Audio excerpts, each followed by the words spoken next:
We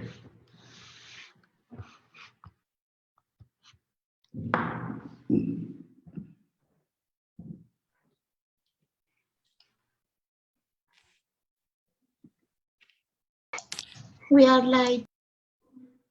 Okay. Okay, perfect. So we can start. Can we start, Jilani? Yes. Perfect. So, good morning to everybody. My name is Nicola Tucci. I am Vice Director of InnoLabs SRL. It's a company based in Pisa with various points of relation in Europe and in North Africa. I have the honor to manage this brokerage event. I have been previously engaged in many initiatives in the MENA countries, and I will try to, together with a group created under the umbrella of Next Lab project. I will try to support the discussion about some topics related to FIMAC and to Next Lab. And we will try to, is not writing this one. I will try to support the discussion today, giving the floor to the many projects that we have in list in the agenda, and trying to support these projects, providing suggestions on how to improve the projects themselves from the nexus point of view. I will not use too much time because we have a very short time to work, and each presentation has only 5 minutes to be used to present the project itself. Please, each speaker try to be punctual and try to respect these 5 minutes, because otherwise will be a problem to manage. It will be a problem to permit the discussion and to permit the improvement of the projects themselves. Saying this, I should say that we can start with the first presentation. The first presentation will be related to WagiMed cheese project. We are talking about the first group of project that is in the group of a European funded project. This project will be presented by Professor Butaina Al-Mohandes Dridi. Sorry for my very bad pronounce of Arab, but it's like I would say to pronounce some Italian words. It would be, I think, the same. So please, Professor Butaina, please, you have the floor. Yeah, thank you very much. I will share my my screen.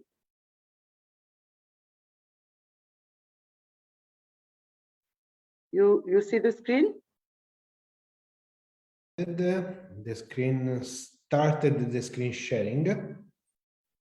This meeting is being recorded. Ali. Okay. I can't see. I don't know. No. No. You start is written that you started to screen sharing, but it's not arriving anything.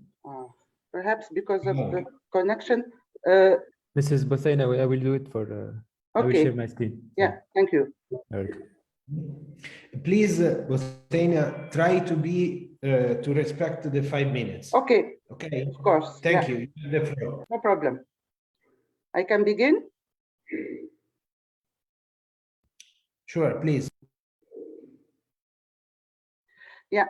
So my project is it's okay. Good. Yeah, please. So my project is valorization of fossil cradle cheeses in Mediterranean marginal area, and its acronym is VegiMed cheeses. The coordinating institution is Università Politecnica delle Marche, Italy. There is another partner, Italian partner, it's CREA-AN, and also Demeter from Greece, UCAM from Spain, and High Institute of Agronomy of Châteaubriand in Tunisia. This is a program called Section 2, and its duration is 36 months, which was prolonged by 12 months. Please, the next. The objectives of this project is to valorize it's to valorize traditional and typical local cheeses by meeting the worldwide increase in the demand of cheeses made by non-animal rennet. Also, it's to assess the technological and socioeconomic viability of the utilization and valorization of cheeses made by non-animal rennet. It's also to build upon traditional knowledge and culinary heritage while establishing the conditions for better control of safety and quality of these traditional cheeses, and to improve the traditional cheese-making value chain. About specific objectives, they are acquiring in-depth knowledge on different fossil species and ecotypes candidates for possible use as milk clotting agents, developing sustainable agronomic practices for thistle cultivation in the Mediterranean basin, and characterizing thistle aqueous crude extracts for selection of milk clotting agents with the most promising characteristics for exploitation in cheese making. Also, it's to exploit crude extracts for manufacturing of both local cheeses traditionally manufactured with thistle rennet and local cheeses traditionally manufactured with other coagulating agents. Also, it's to assess the consumer needs, preferences, and acceptance towards these cheeses and the potential value chain improvements. About the target groups, the target groups are interesting dairy industries, certification and control bodies, non-governmental organizations, producers, consumers, policy makers, researchers, agriculture operators. And this is the theme of the project. About work package 1, it's project coordination and overall management. The project work package 2, it's about characterization of spontaneously grown thistle populations.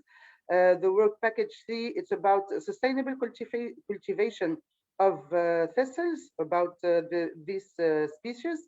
The work package 4, it's about characterization of thistle aqueous crude extracts, which we'll use it to make cheeses. The work package 5, it's about cheese making drills and characterization of thistle cradle and control cheeses. The work package 6, it's about evaluation of consumer needs, preferences, and acceptance towards thistle curdled and control cheeses. And for the last work package, it's about multi-actor internal and external communication and technology transfer. The achieved outputs are the next. Overall 18,000 cataloged and stored thistle seeds from spontaneous populations of each thistle species, and we worked on 3 species. Each one is endemic from one country. Cinara humidis from Italy, Onopodon platylepis is endemic in Tunisia, and Onopodon toricum in Spain. 3 fully characterized thistle aqueous extracts endowed with proteases with milk coagulating activity and bioactive compounds. 1 newly purified and characterized vegetable protease with milk coagulating activity. 2 prototype of optimized versions of Mediterranean cheeses traditionally manufactured with thistle rennet, and 2 prototypes of vegetarian-friendly versions of Mediterranean cheeses traditionally curdled with animal rennet. Also, 3 new sustainable thistle crops to produce thistle rennet destined to the manufacture of Mediterranean thistle curdled oven cheeses. 4 exchanges of researchers, PhD students across consortium partners, and 1 survey destined to stakeholders, 1 public website, and 3 open access papers, and 3 international conferences for the dissemination of the project outcomes. For expected outcomes, we expect to preserve biodiversity, contribute to the development of new products, bioactive extracts, increase the profitability and environmental sustainability of Mediterranean makers of cheeses, improve scientists' mobility, improve social well-being and rural development by contributing to creation of employment, input into the local economy, effects on social and geodemographics, develop new tools to demonstrate quality and authenticity of raw materials and products, increase efficiency and profitability of Mediterranean sheep and goat dairy sector, and increase social acceptance by proposing the use of milk coagulants of vegetal origin. Next, please. This is some photos of some cheeses made with the crude extracts of plants of the thistles. And next. This is some project indicators for commercialization potential. More than 5 industries were involved at the ideation stage of the project, and 2 industries and SME researchers were trained to initiate or create enterprise. Next. More than 5 SME were using project reports for cooperation in education, research and development and innovation on WEF, and more than 5 SME are acquired technology innovation derived from project. And I finish. Thank you very much. I hope thank you very much. Thank you very much. Perfect, because you stay in 7 minutes, so it's okay. We have the opportunity to discuss about some points of your project during the question and answer session. Now I give the floor for the presentation of the FASTER project to Professor Siham Jebari. Please. Hello everyone. You have the floor. Thank you. So I try to share my screen. Do you see it? Okay, great. So today I'd like to talk to you about FASTER project, which is Farmer Adaptations and Sustainability in Tunisia through Excellence in Research. This is a twinning project funded by the European Commission. The coordination is managed by the National Research Institute for Rural Engineering, Water and Forestry, as Tunisia is an associate country, so we could have this opportunity. The project gathers CREAF and Vision from Spain, EFB from United Kingdom, Lund University from Sweden, then INRGREF, AVFA, IRESA from Tunisia. The main keywords of the project are research excellence, innovation, farmer advisory system, agents, agricultural sector, adaptation, and climate change.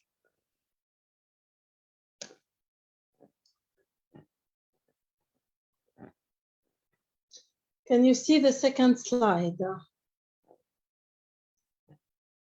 Okay, so the main objective of the project is to support excellence in research on adaptation to climate change and its transference into praxis. So this is in order to increase the research excellence of research institution, which is ENRF, to promote institutional networking and international reputation, to develop knowledge transfer framework, and to ensure the farm advisory service sustainability in the country. The target groups are mainly the research and teaching institutions, extension services, farmers, NGOs and associations, young engineers, and technicians working in agricultural sector. Do you see my third screen? The main component of the project, Research Excellence Networking Farm Advisory Service, aim at a social benefits. No, click on the fourth slide on your left. Otherwise, we still see only the description of the project. Okay. So I need to. Yeah, perfect. Okay. So the three components of the project are focusing and try to meet social benefits, and this is of course based on improving knowledge and contents of proposal, for instance, increase mobility of qualified scientists, increase attractiveness of the institutions, improve coordination, improve national and international cooperation, as well as development of new approaches, access to new research avenues, and so on. The main results and outputs were related to conducting several trainings, activities, and specialized courses, organize work tables on specific subjects, provide opportunities for staff exchange, and enhance scientific publications. So we exceeded 10 impact factor articles so far. It was also possible to map current and potential international alliances and initiatives to engage in communication and stakeholder engagement. Also, we listed indicators of excellence for Tunisian research and also set guidelines on new research avenues and approaches. Then, and finally, we established an operational living lab on fast services. So it was also possible as outcomes to set a job bank for fast young professionals, to organize summer school program also for young technicians, to have a multi-stakeholder platform, also to have an e-learning courses for fast technicians. We also produced about 60 fact sheets having information on adaptation to climate change, produce video documentary, and we managed in the last few weeks our final conference. Here you can also see a few photos related to the activities of the project.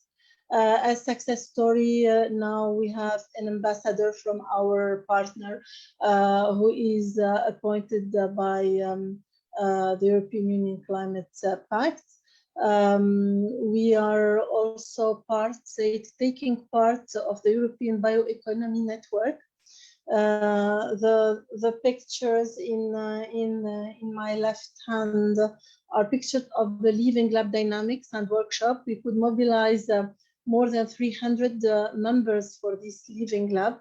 And in the right hand, you can see the summer school activities that were provided to technicians and young extensionists. So now, I mean, after finalizing this project, we know that if we can have more support, it will be possible for us to provide and to produce more solutions needed for adaptation to climate change. It will be possible to widen the experience of the Living Lab to more administrative departments like the center and the southern part of the country. We can ensure concrete jobs for young engineers and technicians, and we can also involve and work with private stakeholders within the consortium, for instance. We can offer adaptation solution within pilot farms, for instance, in the future. We can promote e-learning platforms in the agricultural sector. We can create and diversify Living Labs experiences locally and regionally. It will also be nice to support the private sector within the research and innovation projects in the future. And finally, increase the employability within the agricultural sector. This is all from my side. Thank you for your attention. Thank you. Thank you, Siham. Now I have the honor and the pleasure to give the floor to the recently appointed national contact point in Morocco, Najiba. You have the opportunity to present two projects helping me in reducing the time and using not 10 minutes, but less than 10 minutes. The floor is yours. I'll try. Thank you.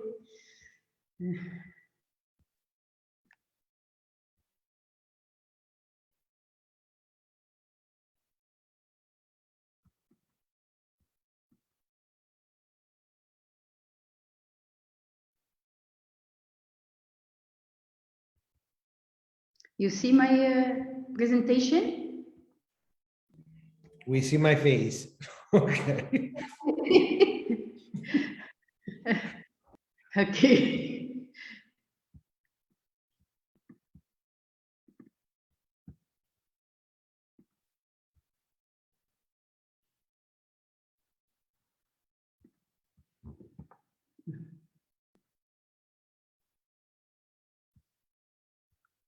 It's okay?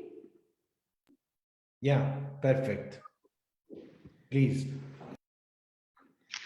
Okay.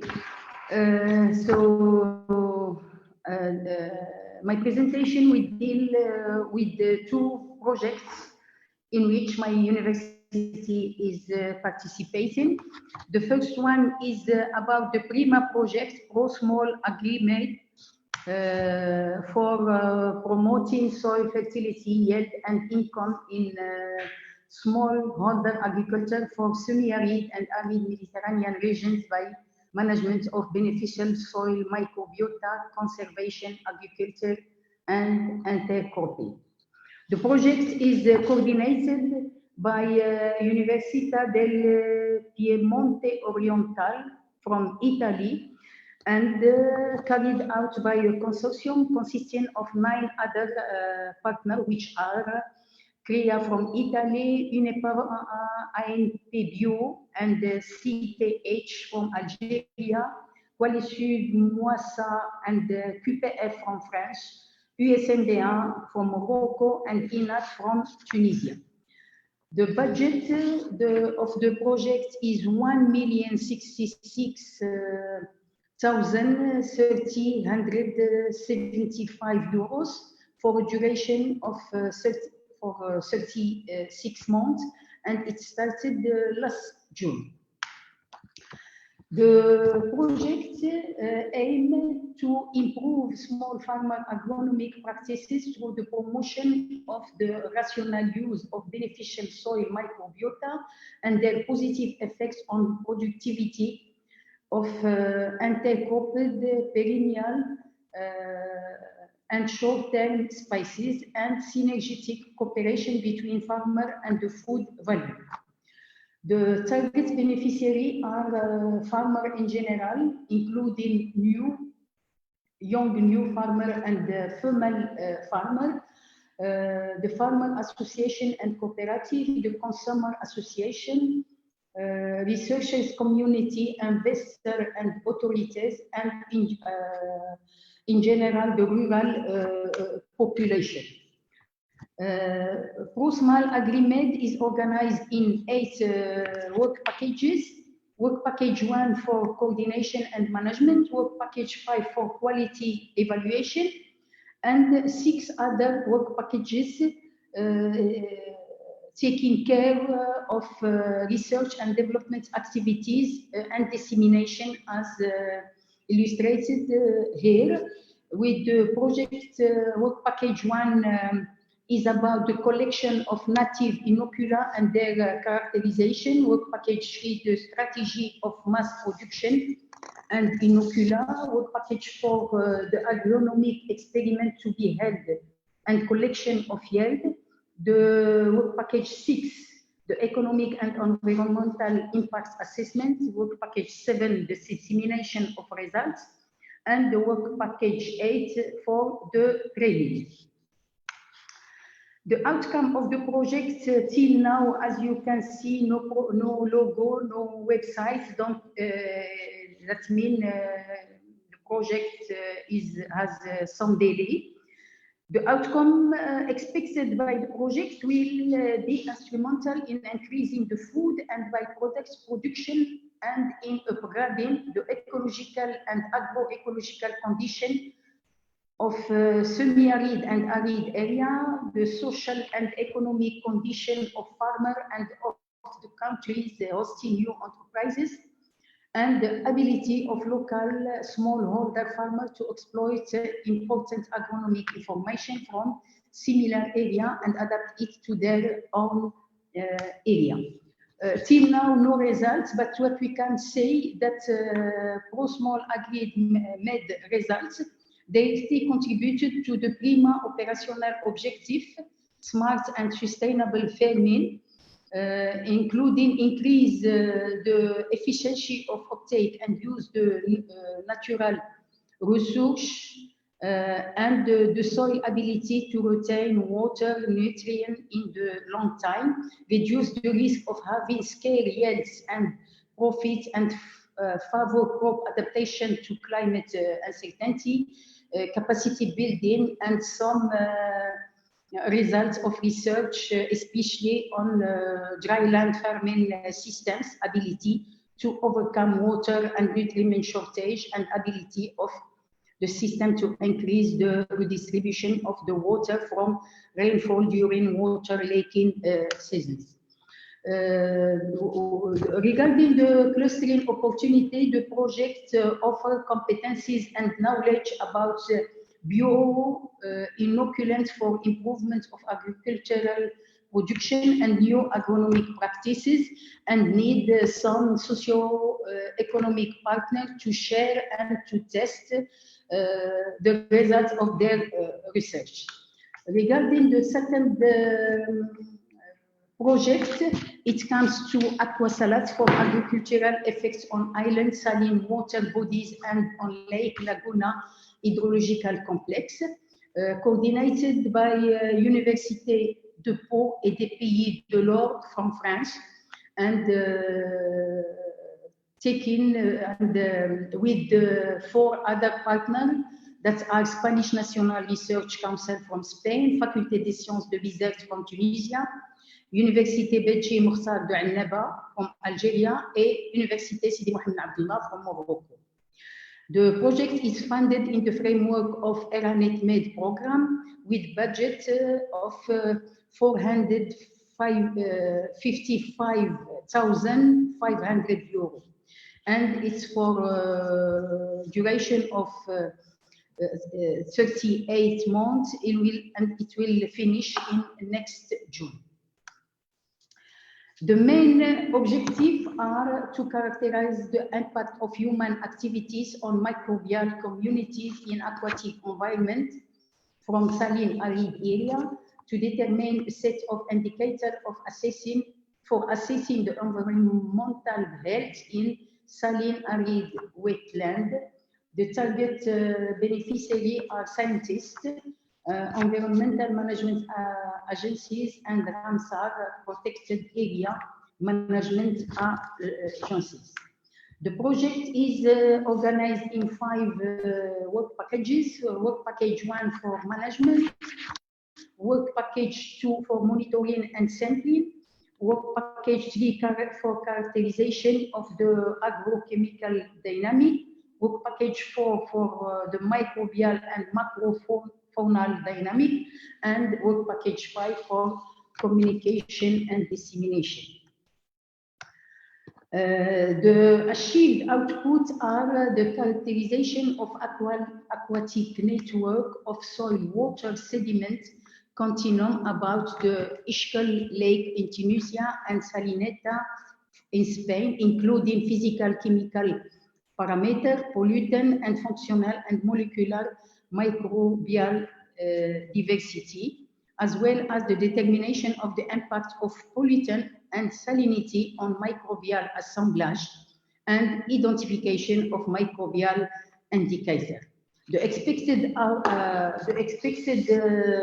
outcome are to define integrative microbial indices as accurate monitoring tools for management and restoration of aquatic system, provide useful information to better use and protect natural resources, improve environmental water quality for human health protection, and implementation of new management approaches that will create job opportunity and economic growth.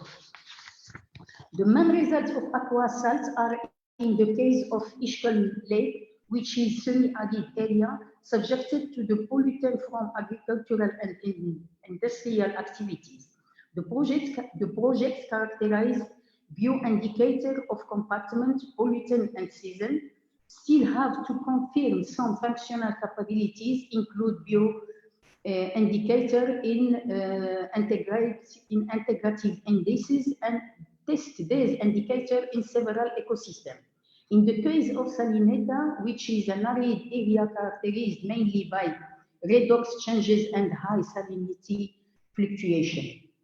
The main results of aqua salats are significant in the context of climatic and global changes, which reinforce the real impact of human activities on microbial community. Regarding the clustering opportunities, the project offers competencies and knowledge on microbial bioindicator, functional and molecular diversity, microbial ecotoxicology, and need environmental protection agencies, bioremediation, biorestoration, and biomonitoring projects to help in disseminating results and validating research results to be obtained within the project. And thank you. Thank you, Najiba.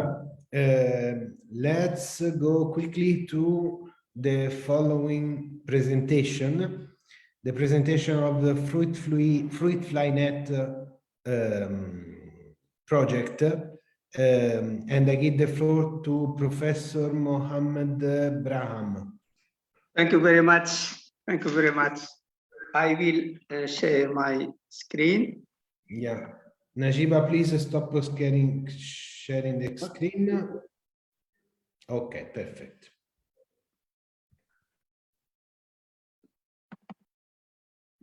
You please, you see my screen? Yeah. Yes. Thank you very much, Mr. President. My name is Mohamed Kham. I am from Tunisia. I am a full-time researcher in the Regional Research Center on Horticulture and Organic Agriculture at Chat Mariam. Here I will present our research project. The research project entitled Commercialization of an Automated Monitoring and Control System Against the Olive and Mediterranean Fruit Fly of the Mediterranean region, Fruit Fly Net 2. This is a strategic project financed by the NECBC Med project. The type of this project was given to you by yesterday. And the total budget, is 3.6 million, in which 10% is co-financed by participating partners. The project is coordinated by the Agricultural University of Athens in Greece, Professor Theodore Tsilligridis. There are 6 partners from 5 countries. There are Greece, the University of Cordoba from Spain, the University of Molise from Italy, the Lebanese Agricultural Institute of Research Institute in Lebanon, the Olive Institute in Tunisia, and our research center, the Regional Research Center on Horticulture and Organic Agriculture. The duration of the project. Professor, sorry if I interrupt you, but the presentation is not proceeding. Maybe you have to click on the slide properly. I am still on the first slide. Okay, perfect. Sorry. That's the second slide, sorry. So the project will last for 30 months. It begins on 1 September 2020, but there is a big delay, perhaps 6 or 9 months delay because of COVID and some administrative problems. Again, the keywords, there are 2 main insects, one attacking olives and the other attacks stone fruits, especially peaches and citrus. Regarding the objective, there are 3 main objectives: promoting economic and social development, addressing problem sharing by farmers and stakeholders in the Mediterranean countries. The project supports technological transfer of research results to Mediterranean countries by the commercialization of 2 prototype of e-traps and electronic services. It will create a profit to the farmer, making spraying less, easier, more effective, and less costly, enhancing environmental protection and traceability of the final fruit. I mean here fruits or olive oil. Target groups and final beneficiaries, there will be 1,000 farmers cultivating olive, peaches, and citrus, about 100 cooperative union, 120 agro industry exporter, and entomologists, engineer, small and medium enterprises, etc. Sorry, Professor, if I interrupt you again, but you are still on the first slide. I am now on the 3rd slide, but I don't know why I am blocked here. Maybe but you in my screen I am on the 3rd or the 3rd or the 4th slide. I don't know why. Because you are not sharing that screen. You have to ask from the full view, and okay, and you have to click on the slide that you can see still on the first slide. Okay, perfect. Now you see. Now it's okay. Now it's okay. You can continue. It's the 4th slide. Yes, it's okay. Yeah. You can continue. Sorry. Regarding the description of the project, environmentally effective control of key pests of olive, in Bactrocera oliae, the olive fruit fly. The Mediterranean fruit fly on peach and citrus is important to have a good product, to have fruit with less pesticides. So Fruit Fly Project 2 project aims to develop a complete package solution for the farmer to electronically monitor the olive fruit fly and the Mediterranean fruit fly. The product will be the final location aware system to provide them two prototypes, one named the olive fruit fly and the other the Mediterranean fruit fly.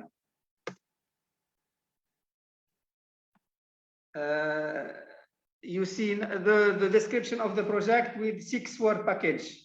You see the 6-word package.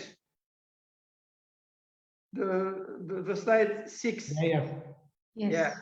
Please. So there are work package 1 related to project management, the work package 2 communication, the work package 3 related to last deployment, location aware system applied in the experimental sites in Spain and Italy, and work package 4 last deployment on all seats, the Mediterranean countries and the European countries.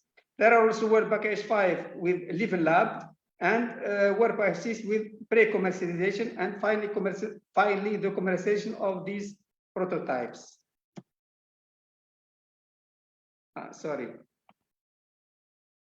The project has more than a year now, but we accused big delays, so there's no big results. Until now we have 2 outputs 4.5 related to field data collection and digitalization of all sites, sorry, in Tunisia, in Spain, in Italy, and in Lebanon. There are also a study related to business plan and strategic analysis. This study will be is underway with a private farmer who will give us the final report soon. And regarding cluster opportunities, there are some demands of monitoring, electronic monitoring of the insects, of the 2 main insects on olive and on peach and citrus.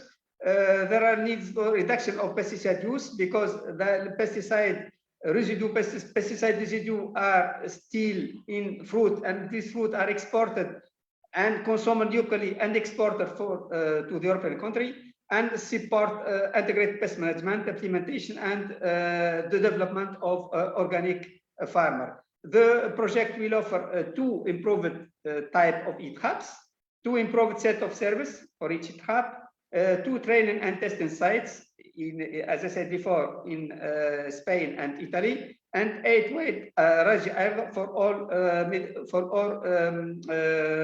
partners.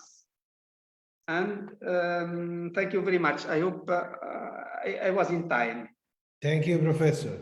Now I give the floor to the Twin project to Engineer Hunayem Abderrazak. Sorry for my pronunciation. Yes, it's okay. Thank Please, you. you have the floor. Thank you. 5 minutes. Okay, thank you. So thank you very much for giving me this opportunity to speak about our Twin projects. Okay, let me share my screen. Sorry, I have to stop my. Okay. Can you see my screen? Yes. Okay. Please. Okay. So Twin project is a twinning project which is dealing with training towards advanced analytical strategies for capacity building and innovation for the Tunisian economy, with in application to the 3 industrial key sectors in Tunisia. The coordinating institution is l'Institut National de Recherche et d'Analyse Physico-Chimique, INRAP. Our partners are from 3 different countries.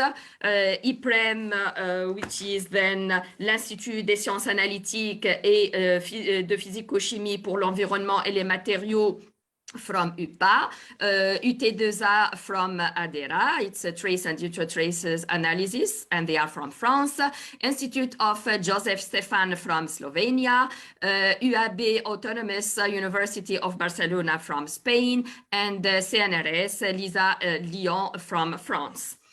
The budget was about 900,000 euros, and the project was funded by the European Commission under the program Horizon 2020 with a duration of 3 years. The project has already started on the 1st of January 2021, and it's lasting for 36 months. The main objectives of the Twin project is to improve research and innovation capacities and stimulate scientific excellence in the field of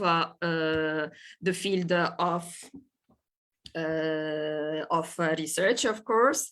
With the spectroscopy and synchrotron techniques, mainly for advanced mass spectrometry methods for both inorganic and organic compounds of key applications for the Tunisian economy within environment, food, and health sectors. Twin project also aims to reinforce research and knowledge transfer capacity of INRAP. It will develop capacity building of permanent scientists, early stage researcher training, enlarge cooperation between academia, industry, and stakeholders in Tunisia with a general sustainable framework for research, international networking, mobility, and integration in the European research area.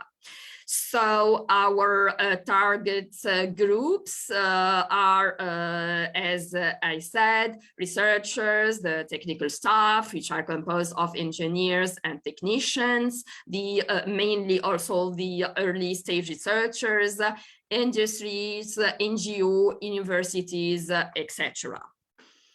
So the Twin project is structured into 5 work packages. With the first work package is dealing with the project coordination and management.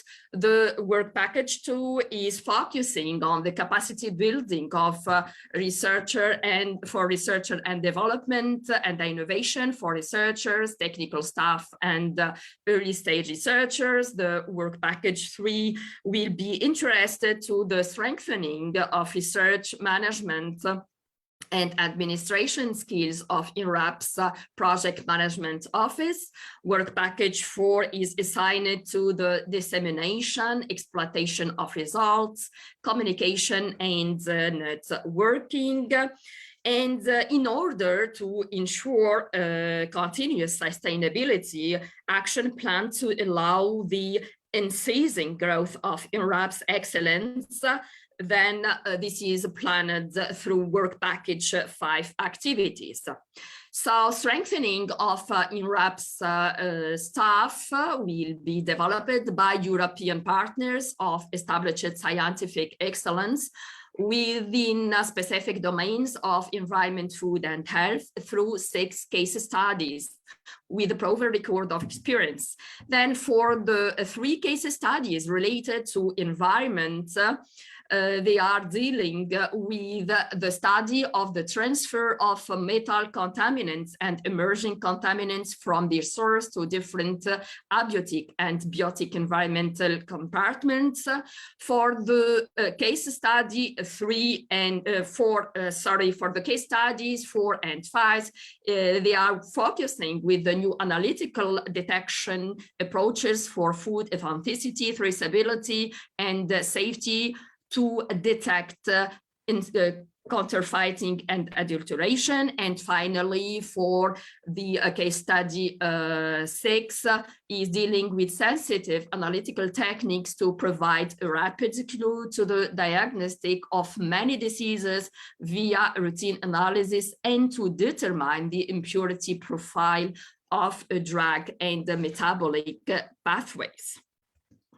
Now, the expected outcomes from this project are the following. Then it is expected that the number of publication in peer-reviewed journals as well as patents will be increased at least by 40% during then the project and till the 5 years after the end of the project. PhD of students also are expected to be increased, as well as the national competitive funding and the international project. We are then also expecting that the number of INRAP web pages visit will be also increased, as well as the membership of international networks of excellence. We also intend to increase our participation in international relevant research events, more than 6 by the end of the project. We expect to increase the number of new INRAP professionals ready to spread knowledge by at least 5, to strengthen the project management office within our institute. And we expect also to increase the international as well as the national competitive research funding, as well as the number of expertise collaboration agreements with regional business, and to provide better service analysis for our clients. Then, unfortunately, so the project had started since 1 year. Unfortunately, because of the COVID-19 pandemic, some events were delayed, but nevertheless, we already made some activities, such like the visits to schools for more spreading, then to talk for the more audiences then touch with the Twin project. We also prepared the researchers' night in our institute. We held the stakeholders event the last month, and we had also several meetings with the media for a maximum of audiences then touch. Okay, several activities were planned within the Twin project in order to step up then to stepping up excellence of INRAP, such like individual training for ESR, researchers and the technical staff, on-site training, MOOCs, exploratory workshops, summer schools, and co-supervision of PhD students. Now, with this, I reached the end of this presentation. I hope that it was not too long, and thank you very much for your listening. Thank you very much. Thank you very much for your presentation. Now let's go to give the floor to the engineer Sirine Ben Ahmed for the presentation of 2 projects, Sustain Coast and In the Med. Please, you have the floor, and try to be to respect the 10 minutes. Okay. Okay. Hi everyone. Thank you for this opportunity to participate in brokerage event as a project manager. So I'd like to share my screen.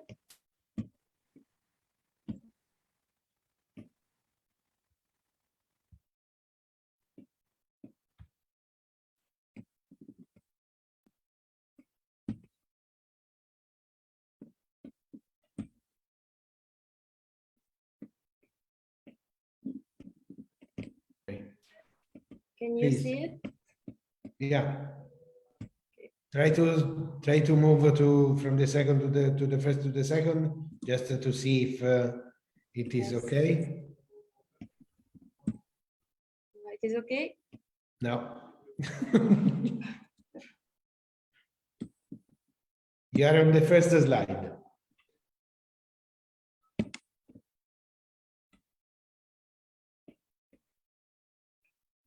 Click on the second. Yes. or click on F5. I will share it one more time.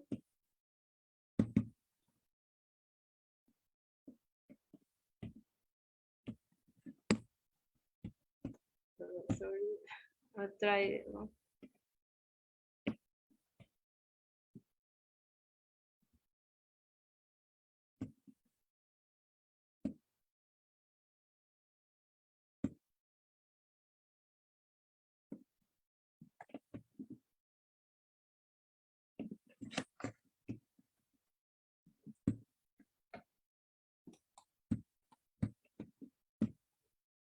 Is it okay?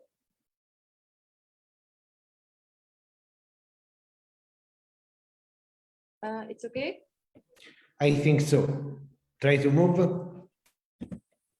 between slide.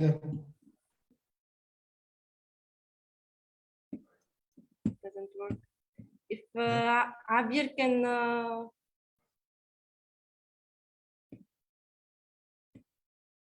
I can't move from the other slide. If Javier Try to can click. share it, If you take in this part, try to click on the second one. Okay, go in this way. okay. Okay. So I will present sustainable coastal groundwater management and pollution reduction through innovative governance in changing climate. It's a research and innovation project co-founded under the PRIMA 2018 program for a period of 3 years. And we started from June 2019, and it was extended for 6 months due to COVID-19 pandemic. It's led by the Technical University of Crete, and is composed of multidisciplinary team of 7 partners: the Technical University of Crete from Greece, the Center for Environmental Research from Germany, the Euro-Mediterranean Information System on Know-how in the Water Sector from France, Strasbourg University from France, University of Sassari from Italy, Water Researchers and Technology Center from Tunisia, and the Mersin University from Turkey. The budget of our project is 1.27 million euro. The main objectives of Sustain Coast is to design and test innovative governance approach to Mediterranean coastal water resources to improve their management and mitigate their pollution. Based on the 4R, it means reduction of both the generated pollution and also the use of dangerous chemicals. Second, recycling of the raw or slightly treated produced wastewaters. Third, reuse of the raw or treated wastewaters outside the process, such as aquifer recharge. And fourth, recover of some precious substances contained in wastewater substances, for example, fertilizer. The second objective is to set up the decision support system to support the coastal aquifers managers in the choice of the best innovative government approach. So in this way, we can manage in a perfect coordination the Mediterranean coastal groundwater under the responsibility of all the concerned actors, which are the local entrepreneurs, governmental environment, water, wastewaters, authorities, and environmental and farmers associations, or civil society organizations.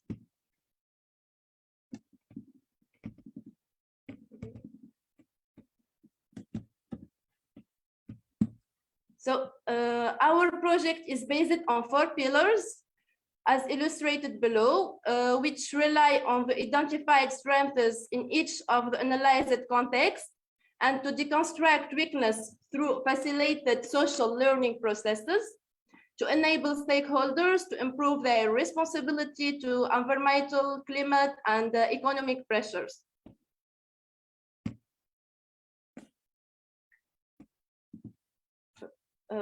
Until now, some outputs are achieved and some other are in progress.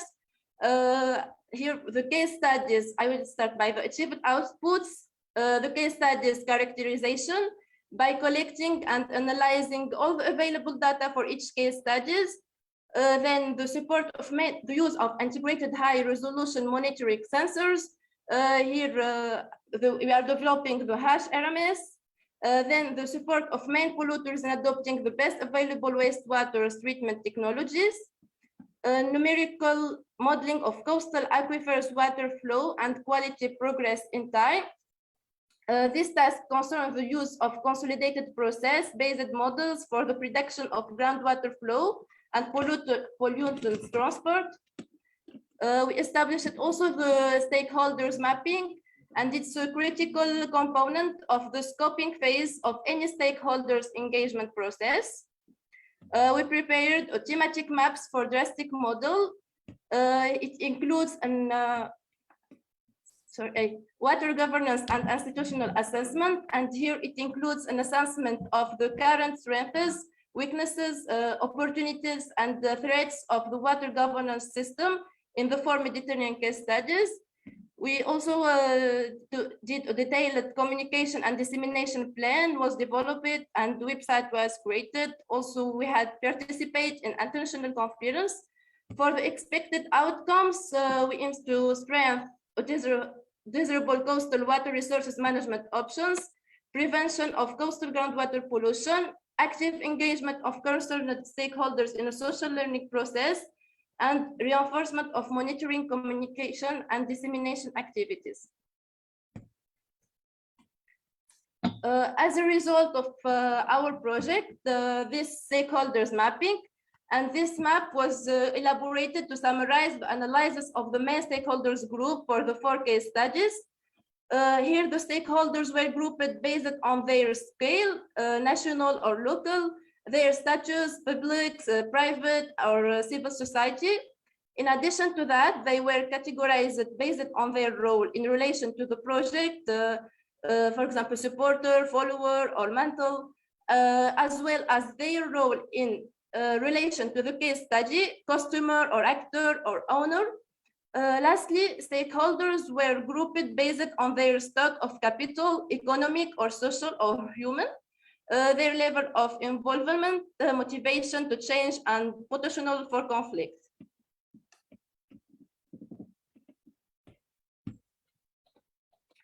So I will finish it here by the clustering opportunities. We have as a demand here the development of efficient and innovative governance at different levels, watershed, districts, and national, taking into consideration socio-economic and meteoclimatic context. And here the offer is the engagement of the stakeholders in a social learning process and organizing various living labs as well as tailored workshops based on the study site characterization to mediate learning. As a demand, we have the use of technologies and monitoring tools, also the development planning methodologies, appropriate and sustainable treatment technologies. As an offer, we have the using real-time monitoring of groundwater and surface water level quality by implementing a high-resolution monitoring approach in order here to implement the sensor in some places in each area to follow in situ parameters such as nitrate or water level, for example, and compare with the conventional monitoring technology. We also established the establishment of hydrological and hydrogeological models and decision support system DSS, and finally the support of main users polluters in adopting the best available wastewater treatment technologies. Thank you for your attention. Thank you very much for your presentation. Thank you. Now I give the floor for the presentation of MEDIS project. And to the engineer Mohtem Hind. Please, yes. You have the floor. Yes, hello everybody. Going to share my screen. Yes, here we are.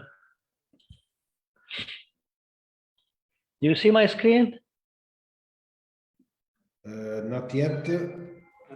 Yes. Try to move Good. from the first to the second. Because probably... Yes. Good. Try to move the perfect. Okay. You okay. Can do. Yes. Okay. So good evening, everybody. My name is Munder Hind. I represent the Palestinian Wastewater Engineers Group. The project MEDIS integrated Mediterranean integrated system for water supply is a project funded by the NECPC MED. It is the program cooperation across border in the Mediterranean. Actually, the project is implemented in 4 countries. It is implemented in Italy, in Sardinia, Arborea region, in Tunisia, in Jordan, and in Palestine. And it includes 6 partners. It includes PIWIG, us, the organization which I represent, the Palestinian Wastewater Engineers Group, and from Palestine also we have our partners from the Governorate of Jericho.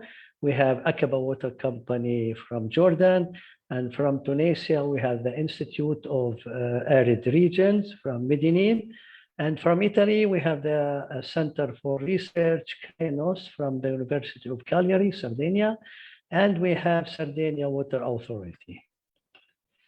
Well, this is an overview of the project. In general, the project duration is of 36 months. We started in August, beginning of August, 1st of August, actually 2019. We will be finishing theoretically by end of July this year. Our intention is to ask for a few months of extension due to certain restrictions in the implementation of the project, mainly due to Corona. Well, the project budget is of 2,400,087, and we are co-financing the project by 10%. The objectives of the project are mainly in 3 objectives. We are trying to reduce water and soil salinity. This will alleviate and decrease, reduce the stress on groundwater resources, the only water resource which have nowadays in Palestine, giving the farmers the opportunity of having access to fresh water in order to have a better crop pattern, being able to access to cash crops. We have our second objective is to work on support the use of non-conventional water resources, mainly in agriculture, such as the use of wadi water, the use of good quality treated wastewater, and also to encourage behavioral change of the farmers. We have some cultural taboos. Farmers are not always that easily able or willing to reuse treated wastewater. We are making public awareness campaigns and other activities to encourage and to enhance this behavioral change. With regard to our target groups, we have different array of target groups. We have 160 palm date farmers in Jericho, where we are cultivating special kind of date, which we call Jour. We have 5,229 people from the Arava Valley, from Jordan. And in Italy, we have in Arborea, in Sardinia, we have 250 farmers distributed over the whole Arborea area. We have some institutional organizations also benefiting from this group, such as Arborea municipality itself, ENAS, which is the Water Authority of Sardinia, Consortium Reclamation Oristano, other farmer cooperative in Sardinia. In Palestine, we have Jericho municipality and the Union of Palestinian farmers of date. In Jordan, we have municipality of Arisha, and in Tunisia, we have IRA, same partner, and we have Qabes Agricultural Commissariat. The project is implemented over 5 working packages. The work package number 1 is dealing with management, of which we, PIWIG, are responsible. We are the leading party. And we have a communication work package, which is under the responsibility of the University of Cagliari. We have analysis and monitoring as work package number 3, where we collect a lot of data regarding water, soil, agriculture, and the 4 countries partners of the project. And it is the responsibility of ENAS, Sardinia Water Authority. Then we are implementing different pilot plans in the 4 partner countries, and on this work package I will confirm in the coming 3 minutes, remaining 2-3 minutes, and we have awareness and networking. Well, our work package number 4, which deals with pilot actions, we believe that we have some interesting innovative technologies. where in Sardinia, we work on ammonia recovery from a plant. We have stripping of ammonia, which is used later on in adequate quantities for each hectare. In Arborea in Sardinia, they have problems with nitrogen concentration. So we try to reduce the concentration in the soil and collect the ammonia to be used properly later as fertilizer. Tunisia in Beshima, MEDIS project through its partner ERA works on upgrading an existing pilot plant for tertiary treatment through infiltration percolation and test an innovative filter bed of clay, giving the opportunity to many farmers to have access to better water quality. And in Jordan, in Risha, something like 40 kilometers north of Aqaba, we are constructing, the plant is already ready. It is a desalination plant. It is an innovative technology using a special kind of membrane, long-lasting membrane with high percentage of return of fresh water. In Jordan Valley in Palestine, we are doing a lot of activities. The work package number 4, the pilot plan, consists mainly in collecting surface water from wadi water, brackish water, with certain water quality. Then we blend it with treated wastewater from the wastewater treatment plant of Jericho with the third kind of water, which is the saline water from ground water from the aquifer, trying to give the best water quality to the farmers to have best harvest of their taste and give them the opportunity of having better water quality to be able to go for cash crops. And this is all from my part. Thank you very much. Thank you very much. Thank you. And we can move to the following presentation. And after we have to present a video for INDEMED projects, but I would like to proceed with Konstantina Stavro for the presentation of a Grow Green and Green Steam Incubator project. After we will present the INDEMED project using the video that the coordinator shared with us. Please try to be very quickly because we are late accordingly to the agenda. Thank you. Good afternoon. You have the floor. Thank you very much. Can you see my screen now? Great. Yeah. Great, thank you. So I am going to present you 2 of our European youth projects that we are coordinating and that they are focusing in the area of energy and agriculture. So the first one is called Green Steam Incubator, and it is an Erasmus Plus K-Action 2 project funded by the Youth Board of Cyprus. The consortium consists of Citizens in Power in Cyprus, so us, the Center of Social Innovation also in Cyprus, the organization Locosicom from Belgium, and the Portuguese organization called CEPRO. So Green Steam Incubator is seeking to investigate the common borders of STEM and entrepreneurship by identifying ways in which STEM-oriented knowledge can be utilized along the path of enhancing agriculture, environmental engineering, and social innovation under the context of youth-oriented activities. Simultaneously, the project aspires to set a fertile ground for the promotion of agro-businesses and startups capable of utilizing recent technologies and innovations. Our target groups are mainly young people between 18 and 35 years old, farmers and agro-entrepreneurs. The achieved outputs of the project are the framework on collaborative activities and affiliation between youth and agriculture sector, the gamified methodologies that aspires to interlink permaculture, green entrepreneurship, and environmental education with various STEM disciplines. We have also created two modules, one on microcontrollers and the second one on 3D modeling, in order to design and promote high-tech solutions for agriculture, smart agriculture, and sustainable communities.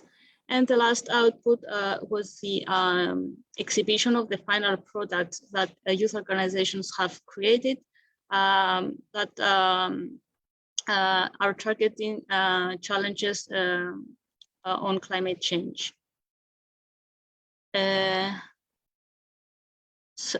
Also, Green STEAM Incubator directly involved 140 participants, mainly youth workers, in total throughout the pilot testing phase, local training activities, and short staff training events, with the aim to bring STEM laboratories in different youth organizations and youth centers.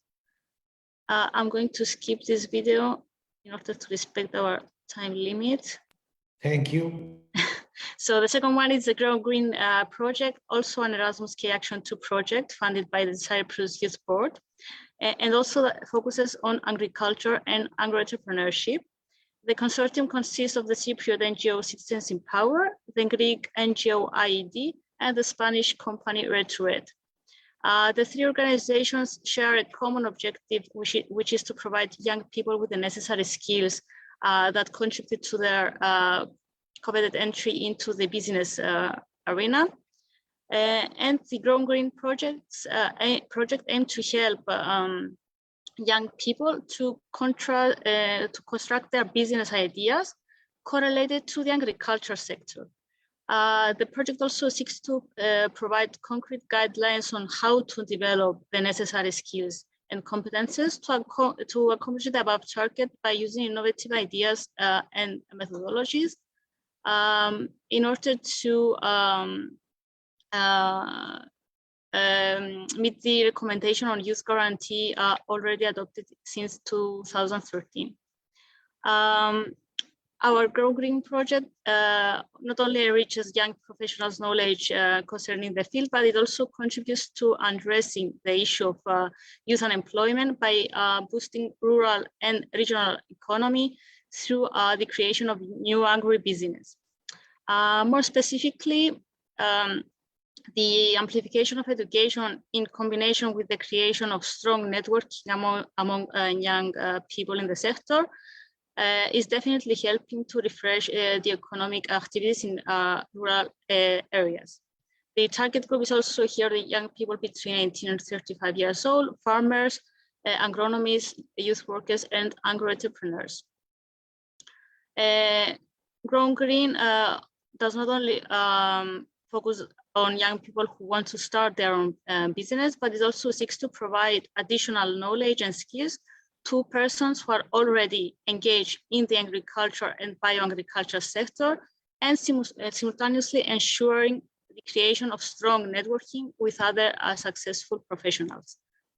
The achieved output of this project is a package of a web platform and educational videos that inform young people on both the agriculture market trends and the business environment of agriculture, and evolve good practices and particularly educational methods on agriculture fields.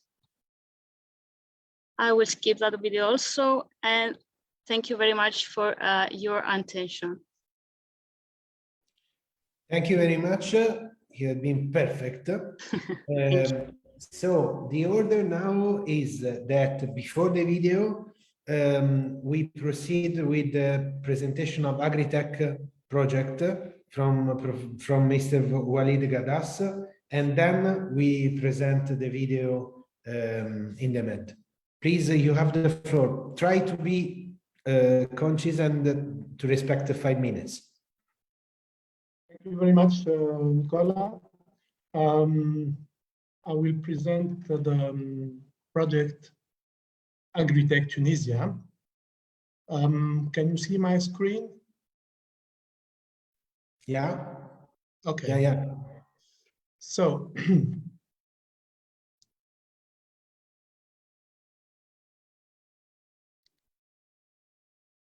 So the project is coordinated by Stacia International, which is a consultancy specialized in agri-food value chain development.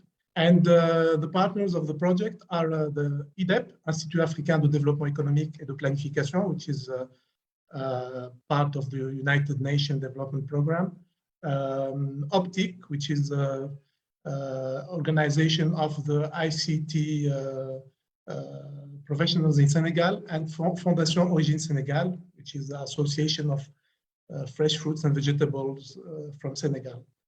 We have a website, which is agritech.tn. Budget is around 140,000 euros. And program is funded by European Union through a program called Innovi in Tunisia. Its duration is 15 months. And keywords, agri-tech, precision agriculture, export Senegal. So what are the objectives of our project? So the first one is to increase the visibility of the Tunisian agri-tech sector in West Africa. Second objective is to build partnership between Tunisian and Senegalese entrepreneurship ecosystems.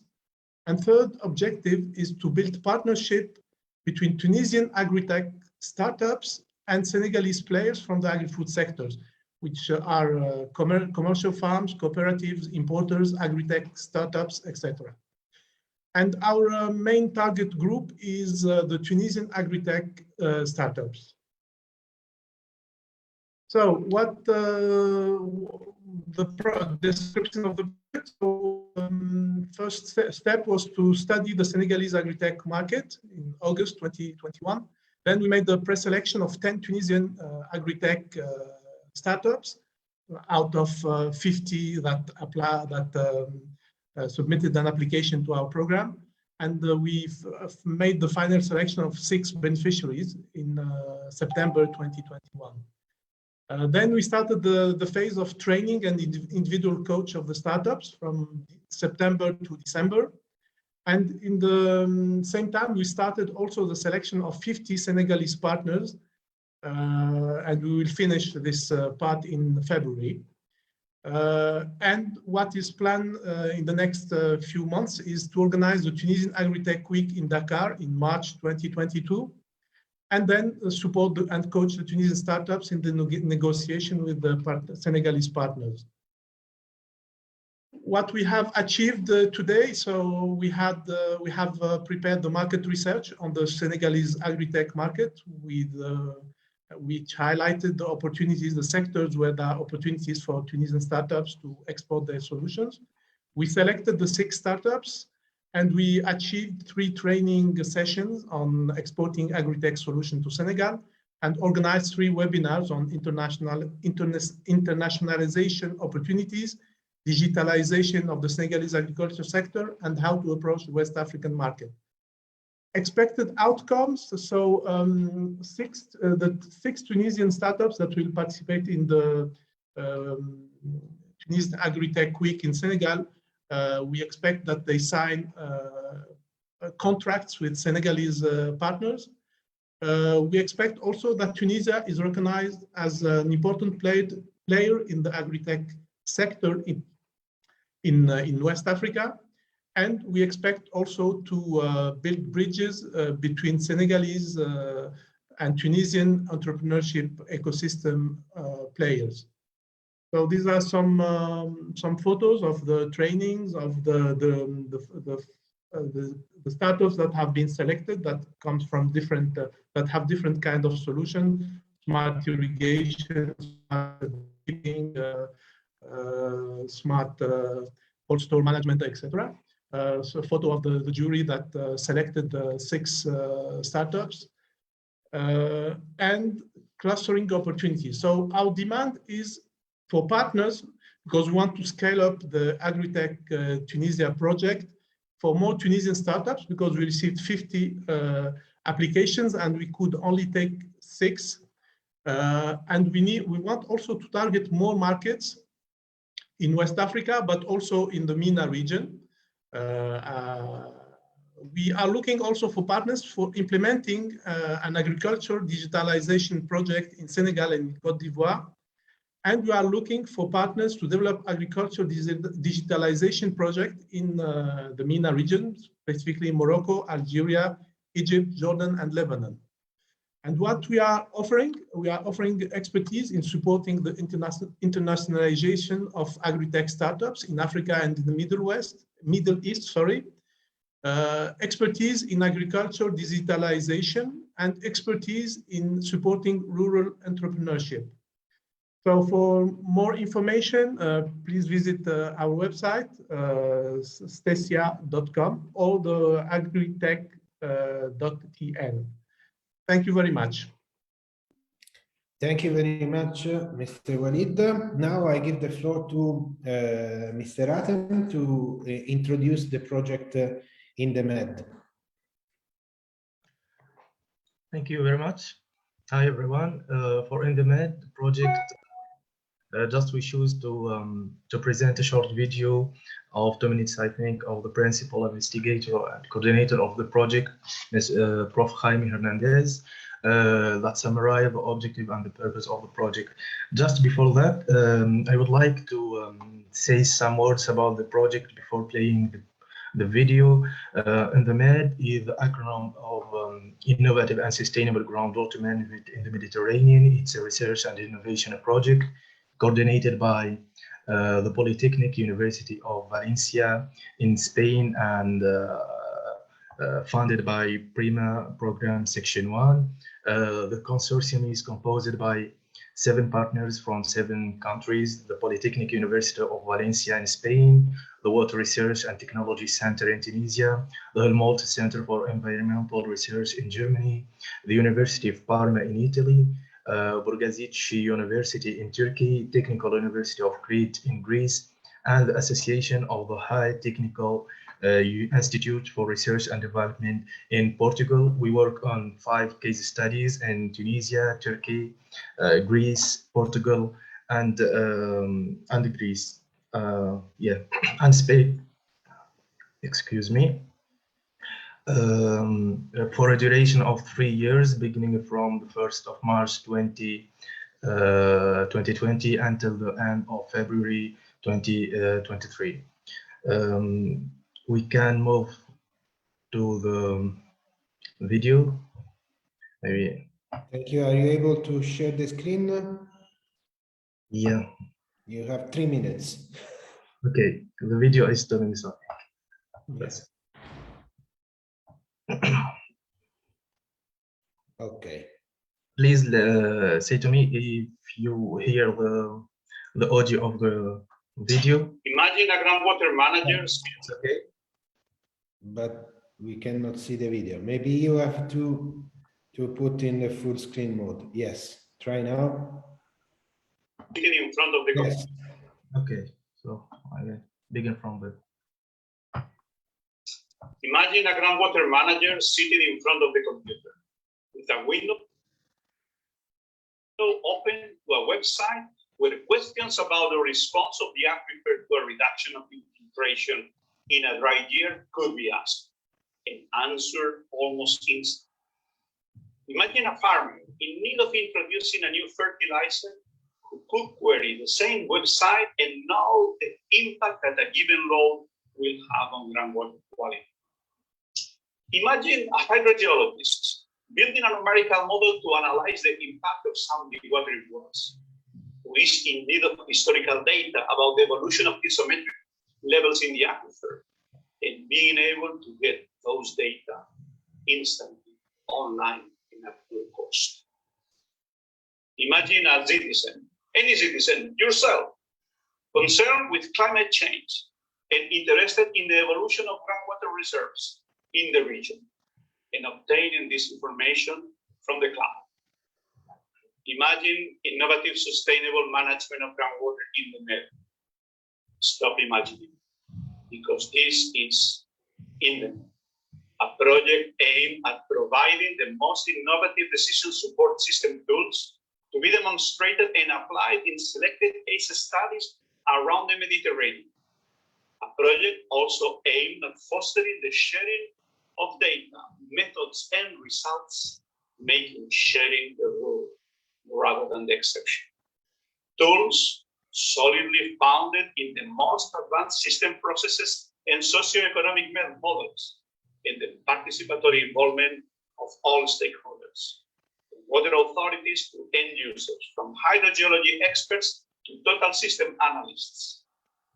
Imagining INTEMED is imagining a better understanding of groundwater, better groundwater resilience, a new way of modeling, management, and remediation, and a new manner of understanding decision support systems.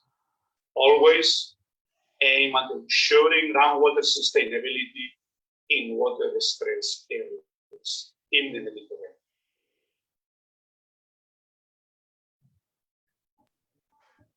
Thank you very much. Thank you very much, Adam. Thank you. Okay, so just before giving the floor to the presentation of Technoriat, I would like just to give a logical order to the presentation to anticipate the presentation of EV project from Mr. Oussem Eddin Mehri. Is it possible? Yeah. Yes, perfect. So if you can present the AVE project, you have 5 minutes now. Okay. Some Thank you. seconds, please. You can see the screen as well. Yeah, super. Okay. Shukran. So good afternoon, everybody. I would like, first of all, to thank the organizer of this event. So our project is entitled Efficiency and Valorization of Irrigation Water through Pilot Action in Sicilia in Tunisia, with acronym EVE. The coordination institute is the Institute pour la Coopération Universitaire Bureau de Tunis. The partners are the Commune d'Alcamo in Italy et la Société de Gestion des Technopoles de Bourges Fédéria in Tunisia. The budget is about 1 million of euro, and the project is funded by the European Union through the European Neighborhood Instrument and CBC Italy Tunisia Cross-Border Cooperation Italy Tunisia. The project started in January 2021, and the duration is 13 months. The objective of the project is, first of all, the dissemination of new practice for irrigation with non-conventional water, using some technologies that I will introduce in the next slide. The second objective is the farmers that will have water with appropriate quality, so they can enhance the productivity of their crop, and also they can make different kind of other crops, and this will lead to the improve of farmers' income. Another objective is the enhancement of the skills or capacity building of the different stakeholders in the agriculture sector in Tunisia and Italy about those technology of non-conventional water for irrigation, and the development of technical support service for farmers. The idea is also the replication of the project in the adjacent territories of Naples and Sicily. The target groups are the agriculture sector and the regional department of agriculture, students and researchers in environmental science, and the beneficiaries are farmers, technical staff of CRDA de Naples, and the different agriculture association. So for the description of the project is structured in 5 work packages. The first work page is the project management. The second one is about communication, communication activities. The third work package is technical work packages, where we can go to use the different technical solution as we can see here in the left side, the nanofiltration technology, also for brackish water, and also the ultrafiltration units for water, and with the drip irrigation system. The third solution is an irrigation management system composed of agrometeorological station, and the fourth solution is soil moisture sensor coupled with the agrometeorological station, so the farmers can control the quantity of water and the time of irrigation. And the fifth technical solution is a support service for farmers and the technical of CRD Nabil. The work package 4 is about the development of technical support service, and the work package 5 is about dissemination of technical solution in other adjacent region. What we achieved till now is the reduction of a technical report about the valorization of non-conventional water and the use of membrane techniques, the definition of selection criteria of the pilot agriculture parcels, and the selection of the pilot agriculture parcel in Tunisia and in Italy. What we expect now for this year, the setup of the 10 pilot agriculture parcel in Alcamo in Italy, irrigated with the treated wastewater, one parcel with the solution 1 nanofiltration, and 9 parcel with the ultrafiltration system. 10 pilot agricultural parcel in Nabil irrigated with brackish water with the nanofiltration solution.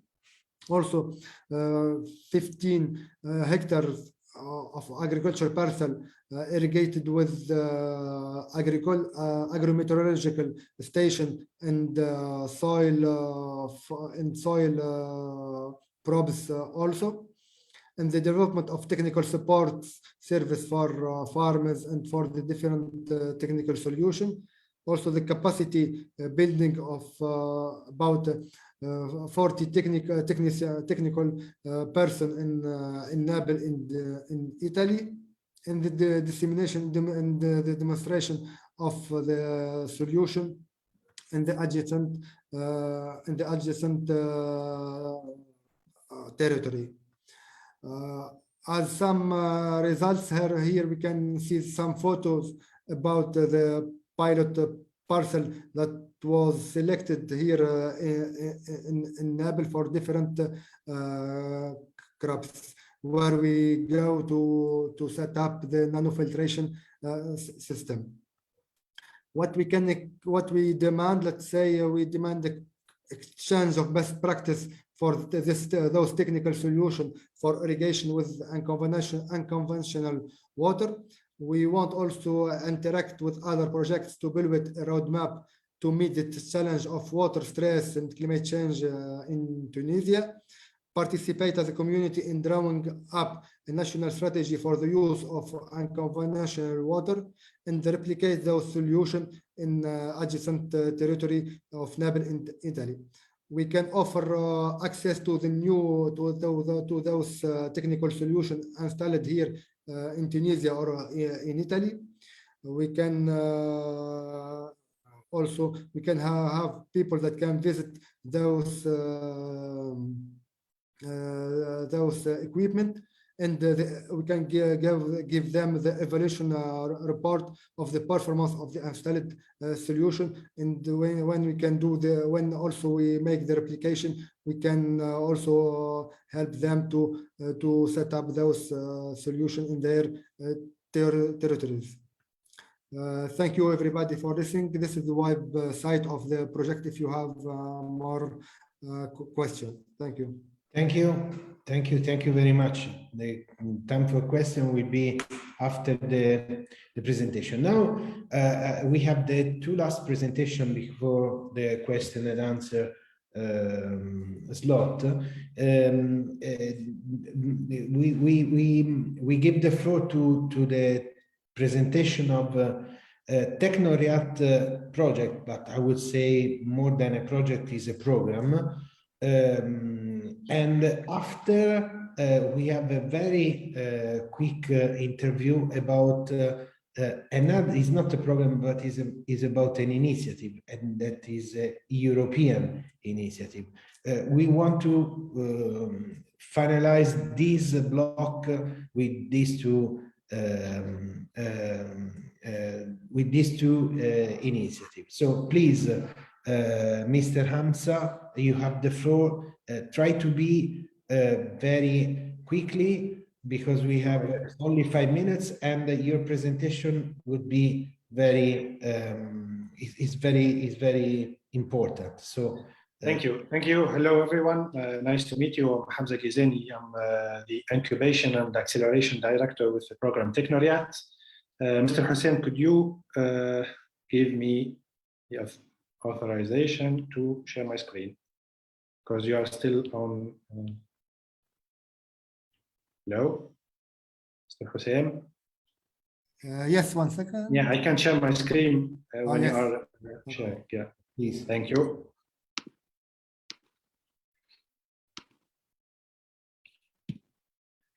So, Technoriat, it's a program implemented by our Digital Future and ATT, Tunisia Technopark Association, in partnership with the Ministry of Higher Education and the Ministry of Industry, financed by Innovi and Smart Capital up to 600K euros. It's a 27 months program. So we basically help researchers take their research results to the business world throughout the program, the 27 months program. At first, we selected 24 researchers that started the bootcamp program. Then after the bootcamp, we selected 12 technoriats that integrated the 8 months incubation program. And then by next March, we're gonna select 6 technoriats to start the acceleration phase, which lasts for about 12 months. In parallel with the program Technoriat, we're gonna create an industrialization support unit and IP support units. And I'm gonna tell you a lot more about them later. So as I said, this program is delivered by ODF and ATT in partnership with Ministry of Industry and Higher Education.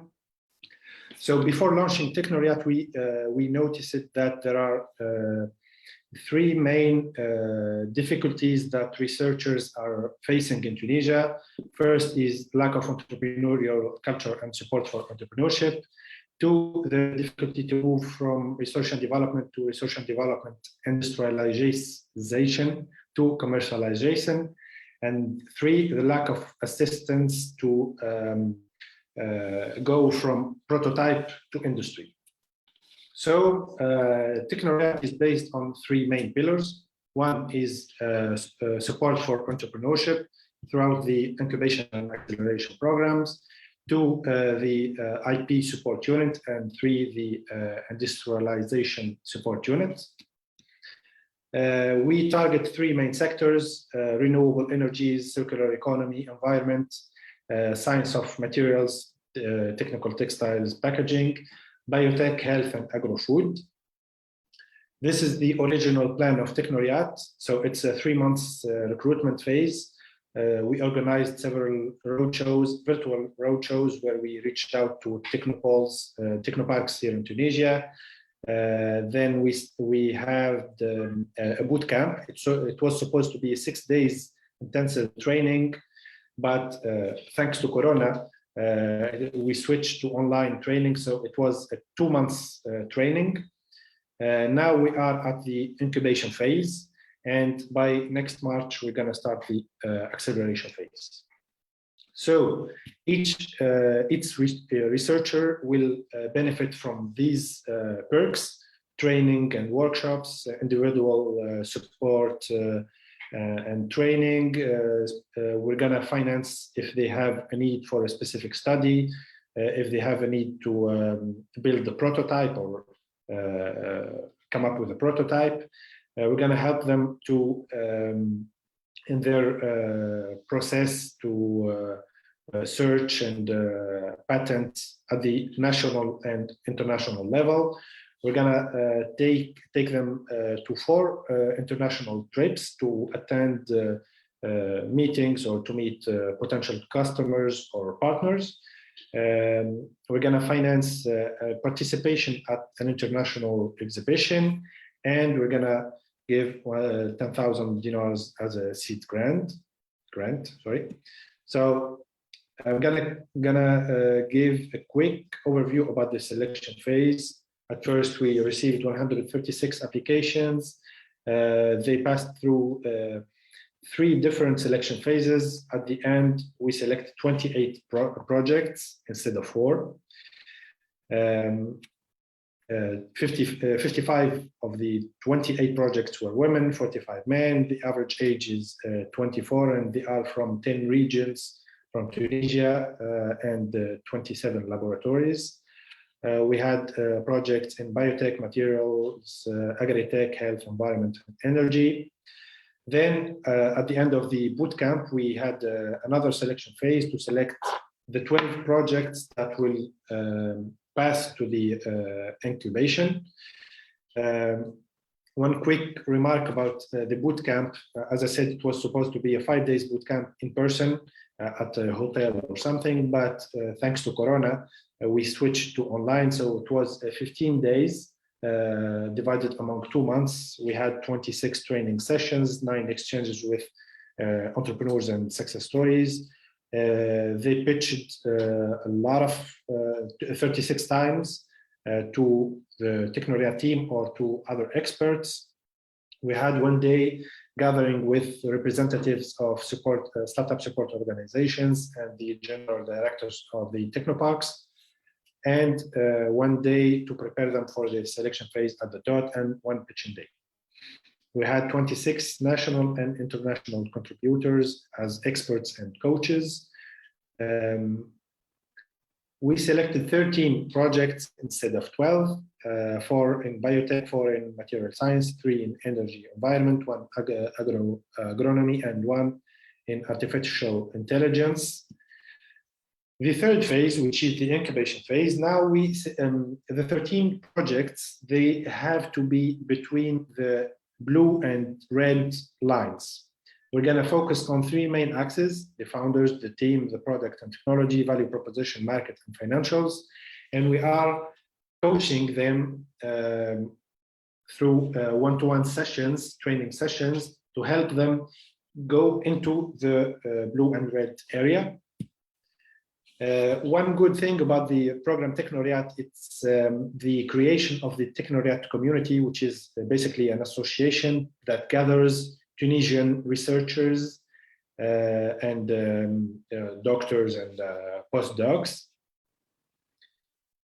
So yeah, I hope I did not pass my 5 minutes, and I deleted a lot of information because due to time constraints. So I'll be happy to answer any questions later during the Q&A session. Thank you. Thank you very much. Now there is the last short presentation about the new European Bauhaus. Is something that I think should be interesting for the MENA country. I give the floor to Fabio Del Vecchio.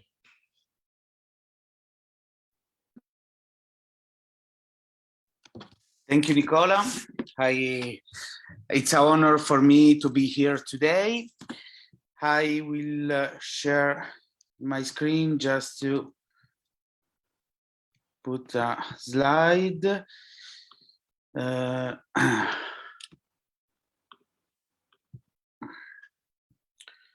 Can you see? Yeah. Okay. Well, good afternoon, everyone. I think, okay. Good afternoon, everyone. Zoom floating video window, finestra di dialogo del sistema. Nicola Tucci. DR Khaled BRAHM Tecnopole of Gas. Pulsante, Finder, script, azioni disponibili. Sorry, okay. I'm Fabio Del Vecchio, Managing Director of Innovation and Development Consulting, a private consulting company founded in Brussels in 1997 by a group of former officials of the European institution. The consulting in 2005 founded the Sustainable Communication ISPL, of which InnoLabs and Net7, partner of FEMAC project, are members. ESCOM is an international non-profit organization with the aims to support local authorities and organizations involved in communication initiatives to face up to the challenges of sustainability and social innovation. ESCOM has become a network of different types of organizations, universities, research centers, institutions, and NGOs.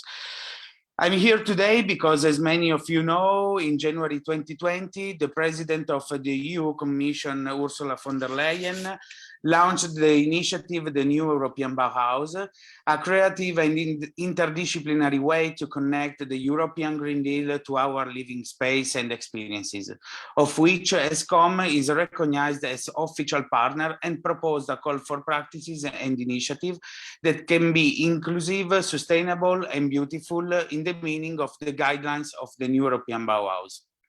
The New European Bauhaus expressed the EU ambition of creating beautiful, sustainable, and inclusive places, products, and ways of living. It promotes a new lifestyle where sustainability matches style, thus accelerating the green transition in various sectors of our economy, such as construction, furniture, fashion, and in our societies, as well as other areas of our daily life. The aim is to provide all citizens with access to goods that are circular and less carbon intensive, that support the regeneration of nature and protect biodiversity.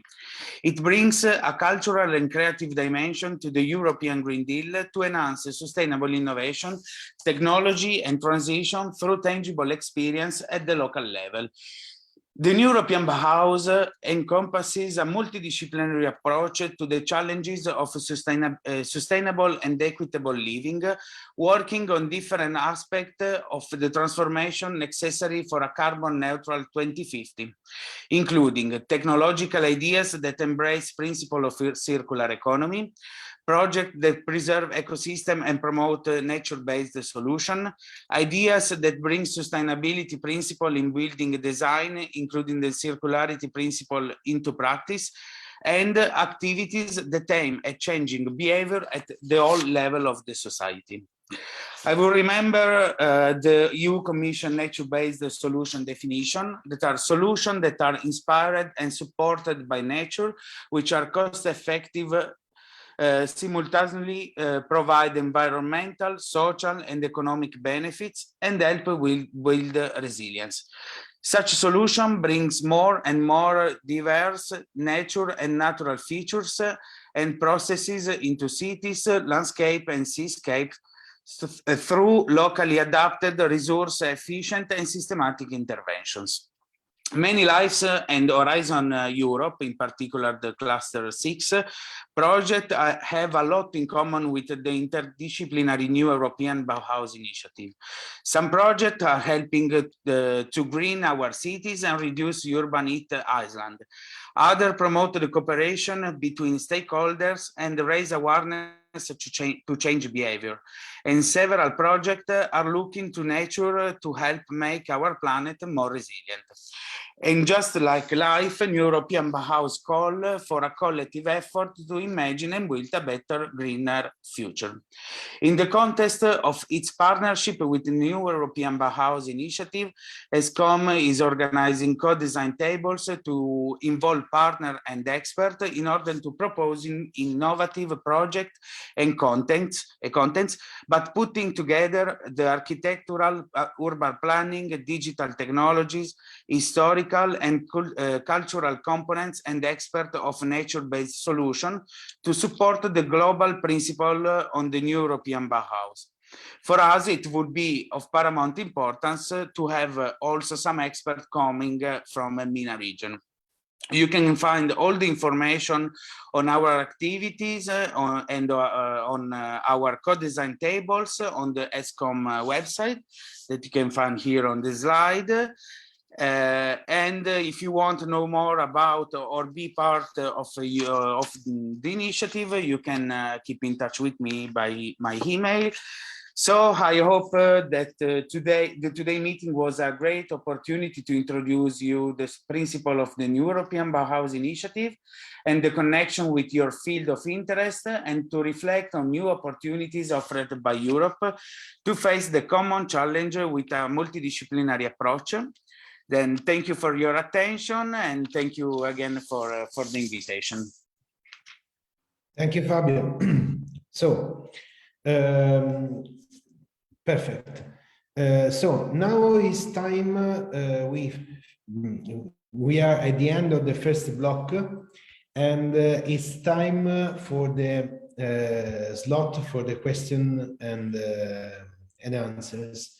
I would suggest to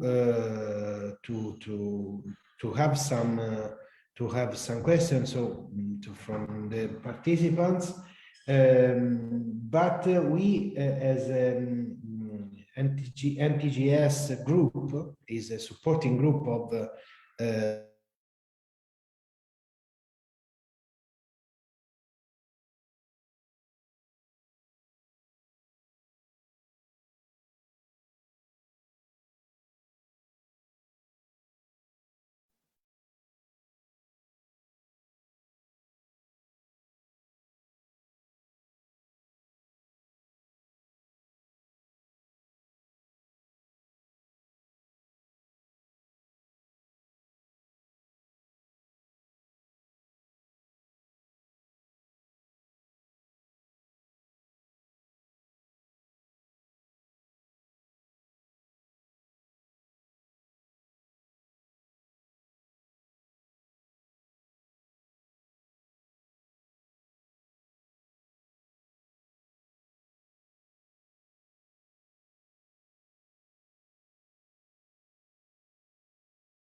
Hi all, can you hear me? If we can, yeah, waiting, Nicola, if you like, I can start with a question. Is just we are waiting. It's a question for the Intermed project, because I'm really interested in understanding how is working the numerical modeling part of the project. So how is the possibility to have an instrument that all the people can use to model the contaminants distribution and movement and transport, and how it's working, no? So it's which is the idea for the future. I don't know if there is someone that could answer.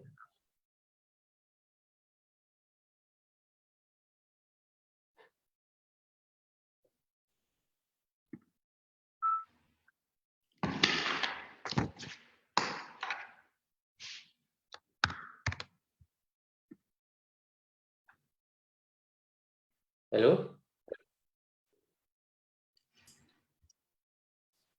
Andrea, can you please repeat the project name? Yeah, the Intermed project. Hello. Hi. Yeah, this is Faten, Chamber of Commerce and Industry of the Center of Tunisia. I'm having Nicola through the WhatsApp. He doesn't know what happened and why he got disconnected. He's trying to get connected. Here he is. So we can continue with your questions. Here, Nicola, you have the floor. Yes, I was saying that thanks to the NTFG group of Next Lab project, we did a very quick analysis of the projects presented today, and we had some discussion about how to improve the Nexus approach and how can each project can be, let's say, improved in terms of impact of results. So I would like to give the floor to my colleagues of NTFG to express their suggestions, and in particular to Nikos and to the other group, to Andrea or to Jacob. Starting as we said from the first projects we analyzed today. Yeah, Nicola, we just used the time that you were disconnected to ask a technical question on regarding the Intermed project, but if you prefer, we can start with the next. I don't know if there is someone that can answer to my question, first of all. No, to which project was Intermed. Intermed. So yeah, and there was a presentation performed by Mr. Gilani. Help me, because I lose the chat and I couldn't see. I don't know if Intermed project is still connected or not. I think it's Hanan. Hanan? The Med project, no? No, it's not Hanan. No, he was a guy. Hatem? No. They are together. No worries. The project concerned is in the Med, if I get where? In the Med? Yeah. Okay. I'm not expert in the domain in order to respond you correctly, but we cooperate with the team who is expert, and we use feed flow or mud flow tools to model or to fit the transport of nitrate. We try to do this for organic pollutant, but it isn't evident because you have not historical data to do the good model for this type of pollution. And it is now in progress, and hope nearly we have a result to demonstrate the transportation of nitrate from surface water to groundwater. Okay, thanks. Okay. So considering that we are very late with the presentation, I suggest to continue with the next presentation, and in this way we can maybe save some minutes at the end to have the last general discussion about the project. So I would give the floor to the presentation of Alganeur project, Mr. Abdelhamid Sherif. Please, you have the floor. Please try to be quickly and try to respect the 5 minutes.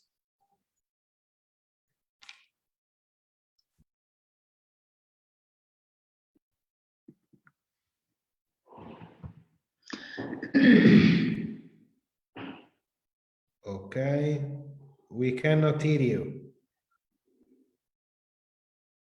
Hi, how are you? Can you hear me now? Yeah, now yes. Okay, great. Good evening, everyone. My name is Abdelhamid Sherif, and I'm here to talk about our project Jour, and just saying that our slogan is we are going to grow valuable biomass using high salinity water. We have already secured R&D funding for around 5,400 USD, which isn't much, but it could cover the lab experiments. That's from the American University in Cairo, Care Center, and also Heriot-Watt University in the UK. And we are currently looking for seed funding for the commercial pilot project. The problem is in the Middle East, we are facing huge water scarcity issue. And we are facing seawater intrusion issues. So because farmers under stress of fresh water, they do a lot of groundwater lifting, leading to increasing salinity in the soil to the extent that in a place like Nile Delta, we have 33% of the soil being sodic and too saline for production. And that would push the country towards more desalination projects. But the problem with desalination is that we produce a lot of desalination brine. By 2050, Egypt will be producing at least 6.4 million cubic meters of desalination brine every day. And the brine is very toxic. So if you are in a coastal area, it gets discharged into the environment, aquatic environment, which has ecological damage. And if you are inland, doing inland desalination, you would have to re-inject in the ground, which causes a very serious long-term damage to the soil. So our solution is to pair desalination with algae, because there are certain types of algae like Dinalila salina that thrives in high salinity environments.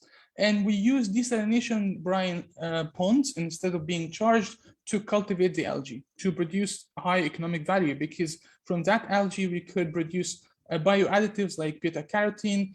For example, 1 acre could produce 1.48 tons per acre per year. We also produce biofuel. We could produce between 7,800 and 2,000 gallons per acre per year. And also after the extraction process, we could produce high protein meal that goes into feed and food.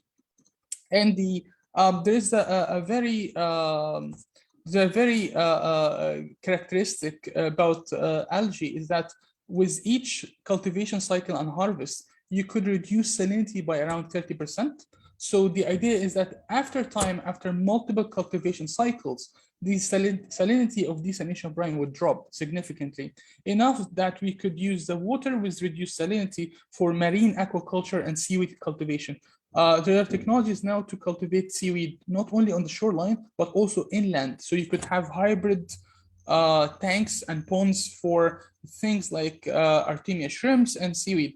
And also it has a very important carbon fixation feature, because 1 kilogram of dry weight of algae sequesters between around 1.83 kilograms of CO2, and 1 acre could fix around 2.7 tons of CO2 per day. That's a market analysis of algae extracts. For the sake of time, I'm not going to go over it much, but we could see that there's a growth area in the Middle East and Africa. And within the Middle East, despite the fact that there are projects that grows algae in like Tunisia and Morocco, the problem is there is a focus on agar, and there is a focus on exporting in dry form, but not processing. With beta carotene and carotenoid markets for additives like E4E07, E168, they are rely on exports, on imports, and that causes a big strain on the hard currency for industries, because these additives are very important for the dairy and food industry as well as pharmaceuticals. So basically, these objectives is to create local job opportunities and economic opportunities by producing energy, by producing food supplements, having an industry localized in the Mediterranean region around algae. And we are going to be pairing with desalination plants, environmental advocacy groups, and also we are going to have collaboration with the government so that hybrid power desalination plants would be attached to it algae evaporation ponds. And also, of course, aquaculture and animal husbandry farms. For example, we have talked to Ali Aqua, a Danish company that has branch in Egypt. We talked to the CEO, and he said if there are high protein meal produced in Egypt from algae, they could incorporate it into their production instead of soy, because soy is imported and also has a negative environmental footprint. So our business model is to rely on partnerships and rely on wholesale customers. We already contacted a company called BioViva that works on importing the bioadditives for the food and pharmaceutical sector, and they indicated that they don't have any local producers, so they would be very much willing to receive the produced carotenoid and beta carotene from us if we manage to produce at the same volume and grade as imported ones.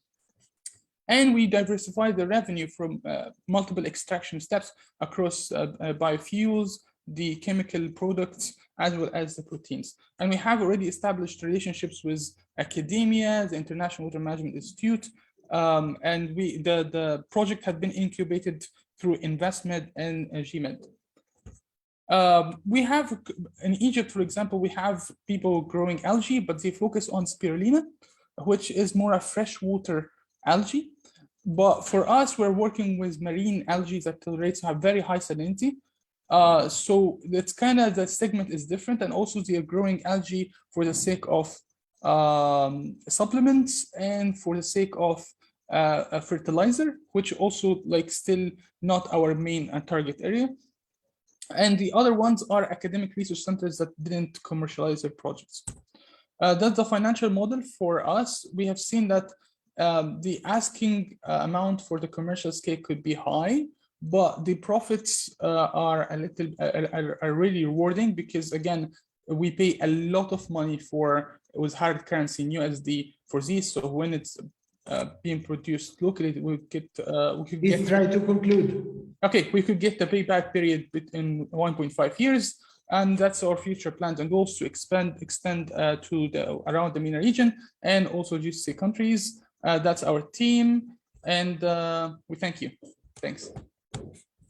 Thank you very much, but the problem is that we don't have too much time. So I give the floor to the following presentation of the project Drive Green to Miss Christelle Boualb.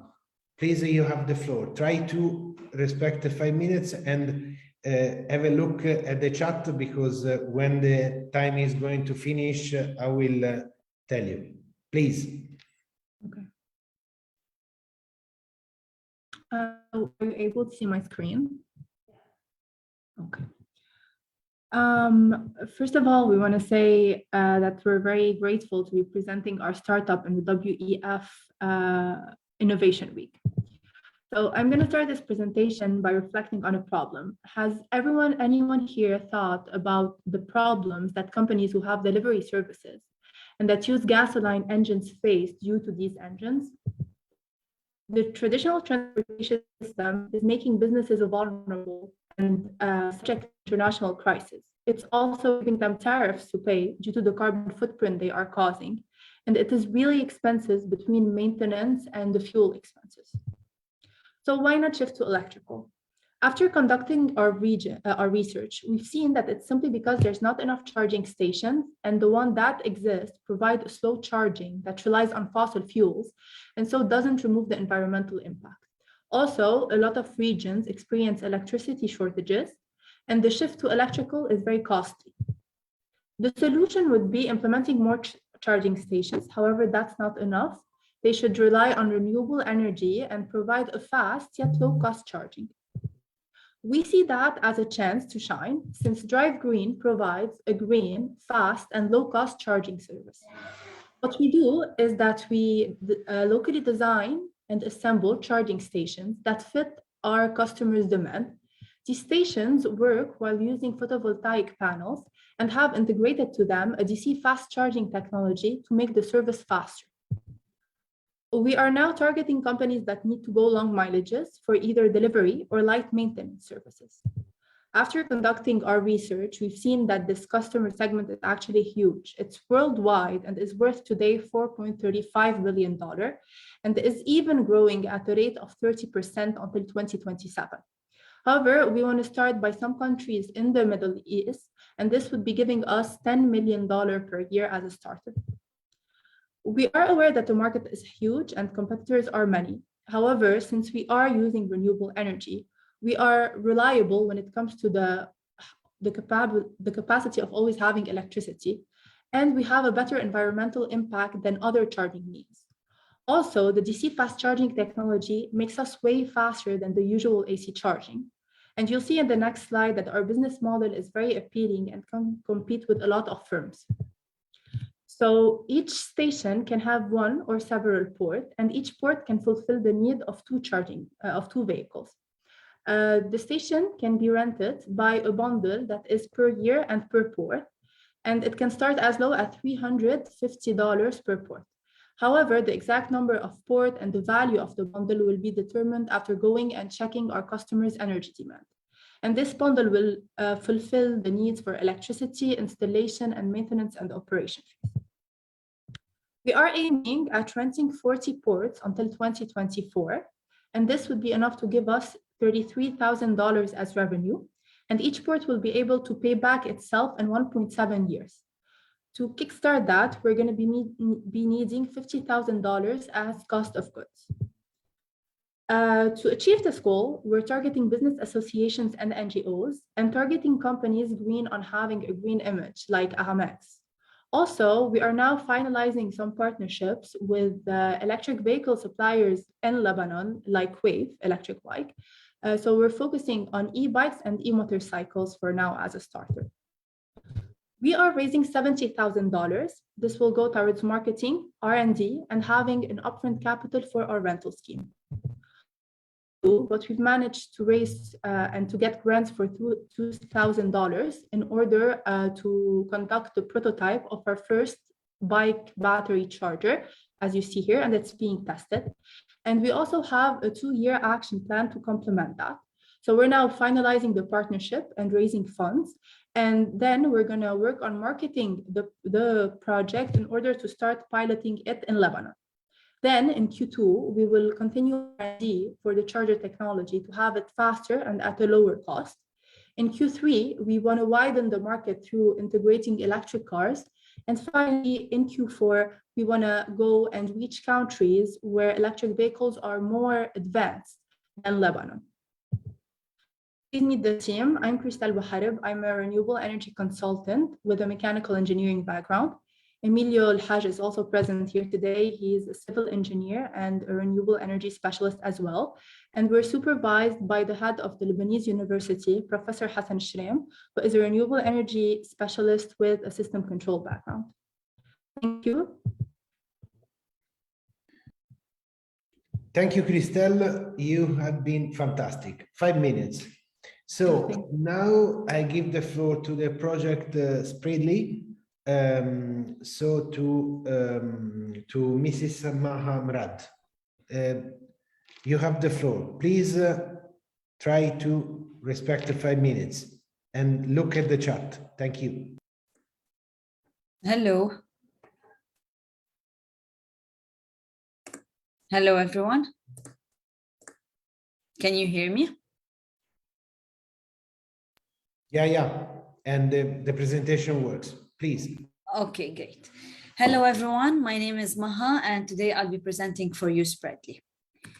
We all know that Lebanon has been facing a severe economic crisis. However, what you might not know is that the Lebanese inflation rate has skyrocketed to 144% in September 2021. This has led to several problems. For example, food prices have increased by 400%. Imports in the FMCG sector have decreased by 70%. Both of these factors have led the consumer to lose its brand loyalty. According to a recent study by the USAID, the study shows that 90% of consumers have lost their brand loyalty and became solely price-driven. All of these factors combined have created an opportunity for the local production sector. Consumers and suppliers have shifted their mindset to locally made products. Why? Because local production and locally made products have proven to be a worthy alternative to the imported brands. And most importantly, locally made products are always available. There's no lack of or shortage in these products. This is why we have decided to venture into Spreadly. Spreadly is a local manufacturer of spreads that are made of natural ingredients, free of preservatives, and most importantly, honey sweetened. So our mission is to recreate the products that consumers love in a simpler version by taking out all unnecessary ingredients and keeping only the essential ones. This is why our products are free of preservatives, dairy-free, and honey-sweetened, so consumers could see them as healthy, simple, convenient in terms of pricing and availability, and most importantly, delicious. In this specific industry, we believe that the market size for the spreads industry in the MENA region alone is estimated at $1.5 billion. And this market is supposed to grow at a rate of 3.1% in the coming years. With Spreadly, we can target different segments, for example, individuals, such as adults who are trying to change their lifestyle, or kids, and even businesses such as specialty food retailers, restaurants, coffee shops, even distributors. And the total market in Lebanon is estimated at $64 million. Spreadly started over a year ago as a homemade business. We've set up an Instagram page and started selling our products to family and friends. However, with proper feedback from these consumers, we were able to enhance the product. Now we are available in different online and offline platforms. We have a rating of 4.9 over 5 based on the consumers, and we were able to sell approximately 4,000 jars. So briefly, over a year ago, we have launched Spreadly over the social media channels. We have partnered with 8 online and offline platforms, and we are partnering with a food specialist to enhance the product. In October, we have moved into an 80-meter production facility and invested $15,000 to increase our production capacity. And now we are a legally established company with a proven traction. We believe that locally made and most importantly, healthy products should be accessible almost to everyone. So we have priced our products fairly with a 30% profit margin. However, most importantly, while still competitive, our products are 18% cheaper than the competition. The team working behind Spreadly is myself, Rayana, and Muhammad. I'm responsible for product development, market research, and developing new partnerships. Rayan is responsible for the growth for the long-term growth of Spreadly, and Muhammad is responsible for the operations and talent acquisition. We are asking for a $55,000 funding, where it will be divided between cost of goods sold, salaries, overhead, and marketing. And we believe that this amount could be paid back in 1 year. And I'd like to thank everyone for the time allocated.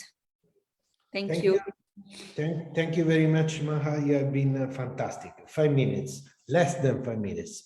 Now let's proceed with the next project, Pure Farms, and give the floor to Mr. Marcel Joayek. Please try to respect the 5 minutes and have a look at the chat.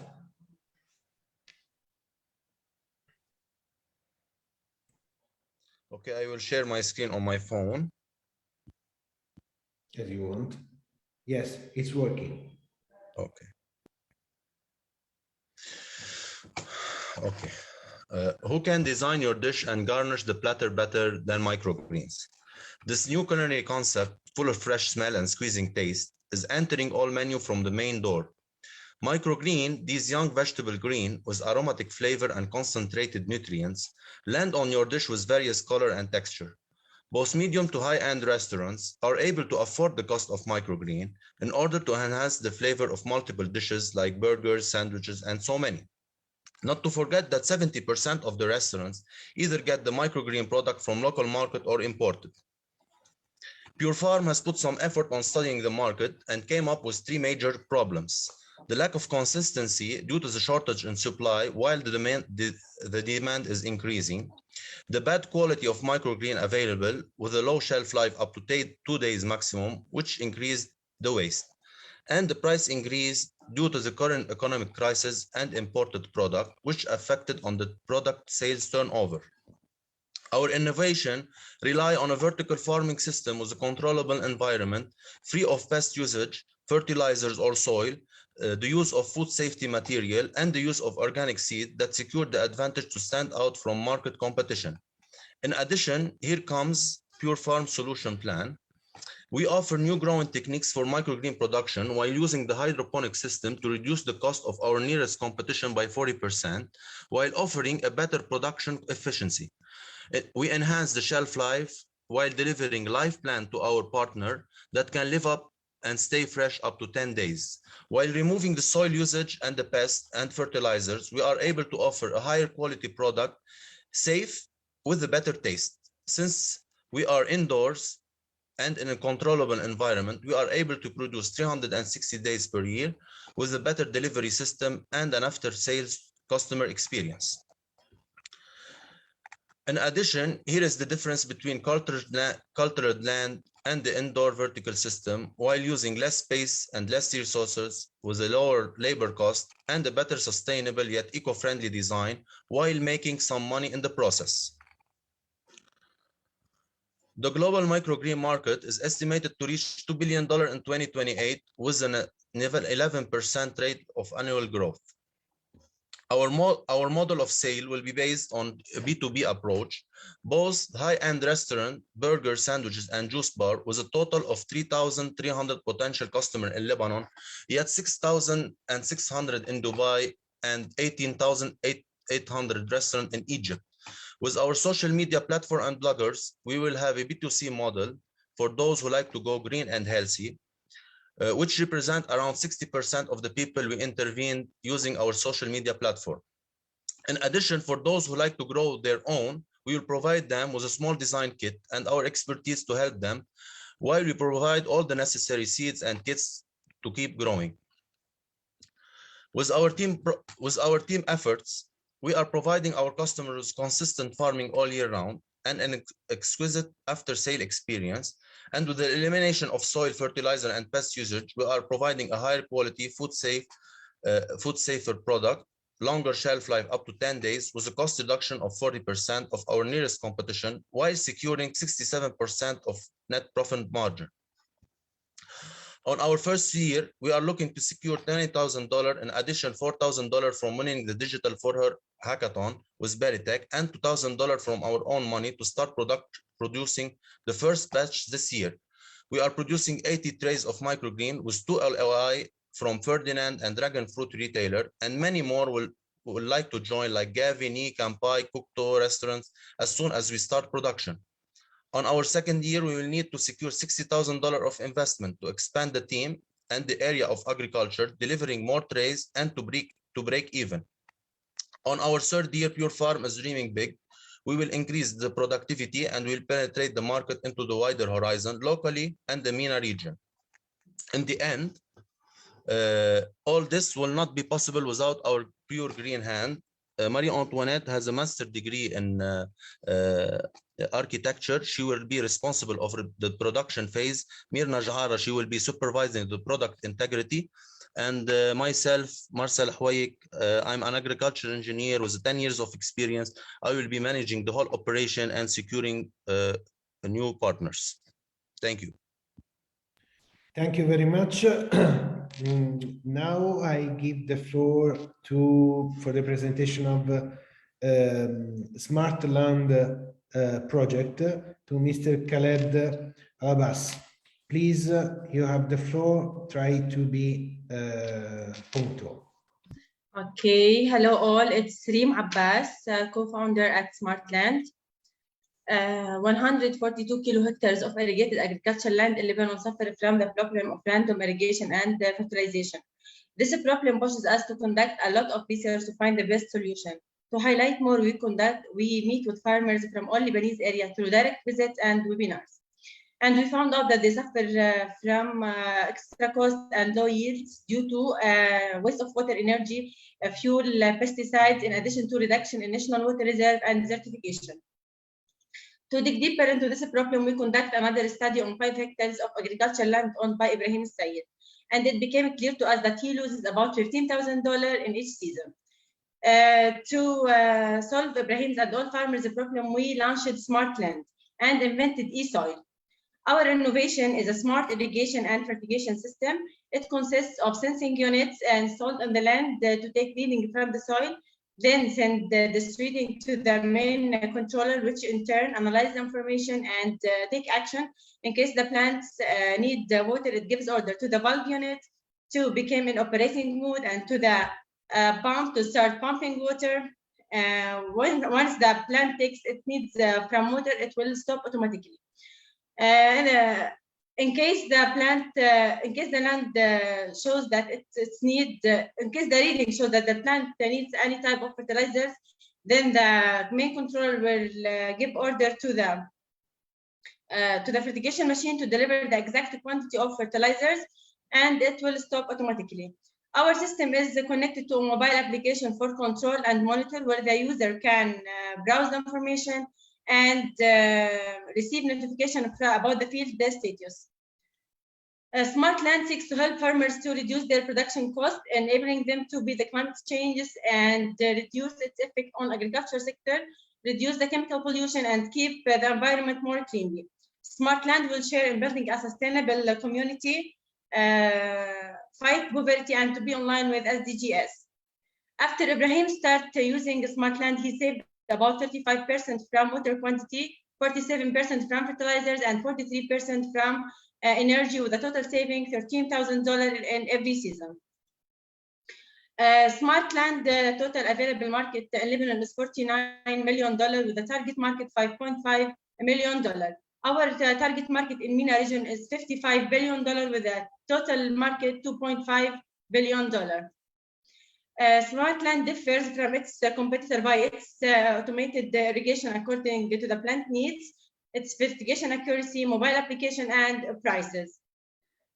Smart Land main revenue streams came from set-up fees, subscription fees, commissions from the community created through Smart Land application.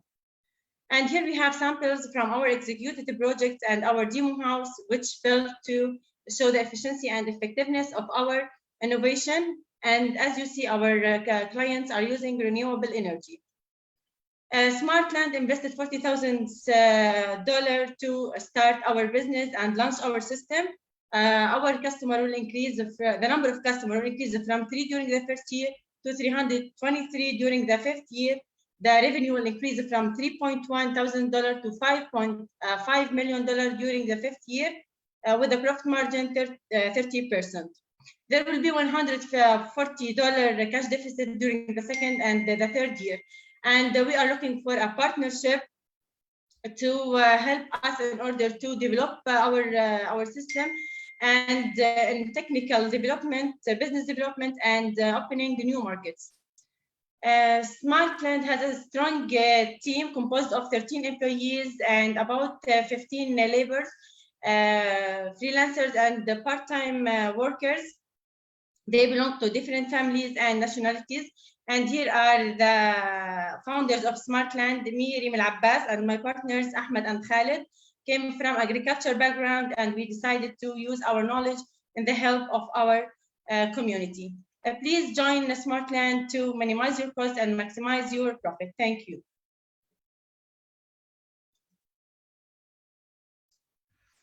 Thank you very much. Now we can move to the following project, to Ray project. So I give the floor to Professor Antoine Gauche. Please.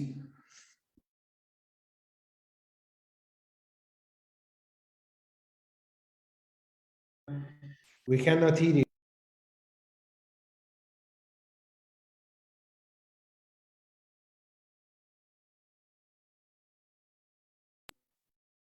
The presentation is working, but we cannot hear you.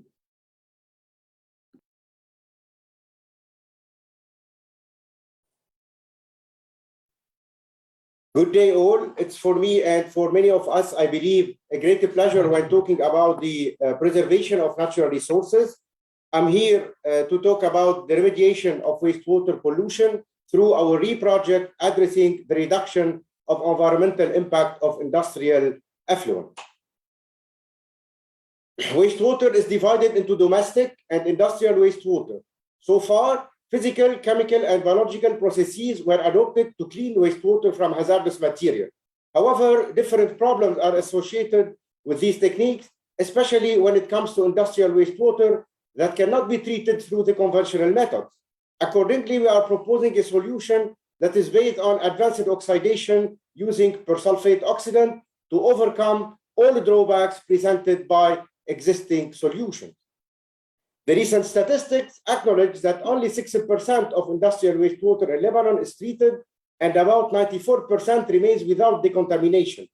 Industrial wastewater is very toxic, difficult to treat, present a real threat to aquifers as it contains more toxic chemicals, therefore requiring advanced treatment technology. So to prevent further deterioration of the water sector and the country's water security, RE is proposing sustainable solution to match every industrial sector in terms of water treatment and water reuse. Our solution is based on persulfate advanced oxidation technology, and we were able to develop a minimum viable product and validate the technology on real industrial effluent. Simply, the polluted effluent enters from the side, goes through the persulfate-fed UV reactor to get decontaminated at the exit while performing a real-time monitoring of the quality of the effluent. On the global level, this is the growth in wastewater treatment equipment market, estimated to 4.1% yearly over the coming decade. We will be starting by Lebanon, where all industrialists should meet environmental compliance as set by the regulators. Otherwise, most of them will not be renewed their annual license by the Ministry of Industry, jeopardizing therefore their production. Here are the data of the Lebanese expected market, where figures represent the numbers of factories that we will be targeting. We have, for example, significant number of wineries and olive oil mills considered to perform seasonal activities, while hospitals, printing industries, and chemical factories considered to do continuous activities across years. Our solution based on persulfate technology has numerous advantages compared to the other advanced oxidation processes based on the use of hydrogen peroxide, ozone, or permanganate. For example, hydrogen peroxide is not stable enough and difficult to store. Ozone is a greenhouse gas and requires destruction after use. Permanganate contains manganese that has some significant toxicity. So these oxidants have less reaction stoichiometric efficiency compared to persulfate. They are more energy demanding for operating as well, while persulfate technology can use renewable energy and solar irradiation for activation and more effective pollutant degradation. We already discussed partnerships with ministries, syndicates, and associations. We are also planning to partnership in the future with policymakers and NGOs. This will help in acquiring development grants to expand zones of implementation and to improve existing policies. Our revenue will be based on diverse activities. Most of them are coming from selling of treatment systems and equipment up to 45%. Other revenues are from renting systems and other activities. We are now ready to start the business toward massive production based on 3 products that can address small, medium, and large scale capacity manufacturing. Our revenue will be mainly based on selling small scale treatment plants at 30K, medium at 45K, and large scale at 60K. Those systems should secure a significant revenue, improving from 255K to 1.2 million, with a net profit increasing from 20K to 360K per year as by 2027. In the last 7 years, we have attracted up to 0.75 million of US dollars in research funds. This allowed us to achieve almost 90% of the R&D phase. So far, we have reached the minimum viable product that will be converted into final product in 2022. Our aim is to start selling our systems in 2023 with the objective of expanding over the MENA region as per 2024. Our team is composed of a multidisciplinary gender balanced group. It includes senior students and freshly graduated engineers ready to perform all activities for a successful project. Thank you. Thank you very much. Now I give the floor to to the next project, to this RAP project, to Mr. Ishan Mokhni. Please, you have the floor. Thank you.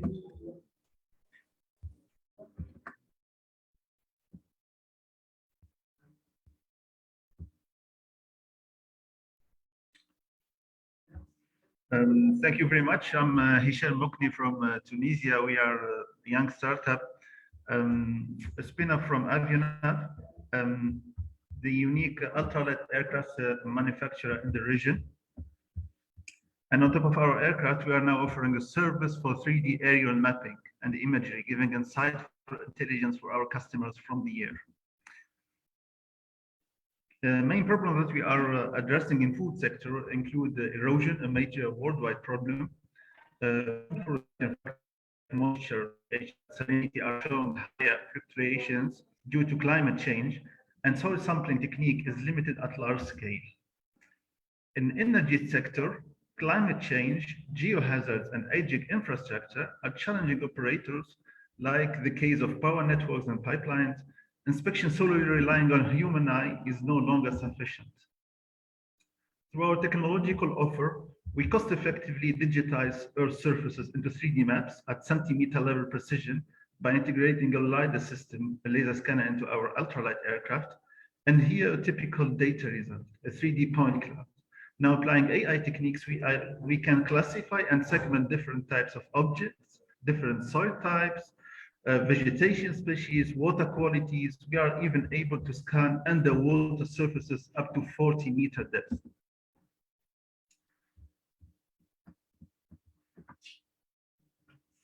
We collect high-resolution aerial data. We fuse it with daily available satellite data, combining human expertise with high-performance computing to recommend best georeferenced practices for different businesses. For farmers, for instance, we use high-resolution slope data to minimize soil erosion by recommending best ponds and contours designs. Aspect and curvature data are used to identify areas of solar heating, high soil moisture content, and so we can recommend precise application of pesticides and chemicals. And beyond farmers, the collective and statistics are of big interest for governmental entities, NGOs, and research institutes to follow many environmental parameters and outputs of applied policies, for instance. In energy sector, our machine learning technology dramatically reduces time to insights so that actions could be taken in time. Issues are flagged automatically for human review. We capture, process, and answer. The global market is expected to reach $8 billion in 2027, and we are targeting an annual revenue exceeding $40 million with a fleet of 15 aircraft operating mainly in EMEA region. We have developed an innovative operational concept allowing us to rapidly scale in multiple countries. As a reference for the importance of this technology and market, a study in USA has depicted more than 600 potential business cases. A federal program started to collect the aerial LiDAR data for all states and to offer it for free to the public, just to boost this technology. Now regarding competition, we can offer at least 10 times higher imaging resolution than satellites for the same price, on top of the 3D LiDAR data not affordable through satellites. Commercial drones are suitable only for small projects, typically under 20 square kilometers, due to limited resources and applicable regulation. Now for big projects up to thousands of square kilometers, general aviation aircraft are used to embed the heavy class of LiDAR systems over 100 kilogram in weight that we are for the first time integrating in an ultralight aircraft. Why now? Thanks to a new European regulation in 2019, increasing the allowed maximum takeoff weight of this class. We are making profit from our extremely low operating costs. So we can offer raw data starting from $12 per square kilometer, and in case of farmer service subscription, we can start as low as $5 per hectare. We got our startup label in Tunisia. We are finishing our full application for a grant from the European Horizon Europe program after being accepted during the first phase. And we were twice on the podium during both Tunisia and Arab IoT and AI challenges in Sousse, Tunisia, and Dubai. Through this event, we are looking for partners. We are looking for big projects over 10,000 square kilometers and partners with business ideas to monetize our services. Our aircraft is in recertification process, and we are expecting to collecting the data by the end of this year. I joined at Avionet years ago as R&D director, bringing several years of experience in Germany, working on integrating different sensors on ultralight aircraft models. And Bilal, our CTO, is an international recognized AI specialist, instructor, and ambassador of NVIDIA in our region. An exceptional partner supporting us with state-of-the-art development kits and cloud resources. This was Next AV. Thank you. Thank you, Hicham. Now I give the floor to the Garbalizer project to Mrs. Sanan Ismail. You have the floor.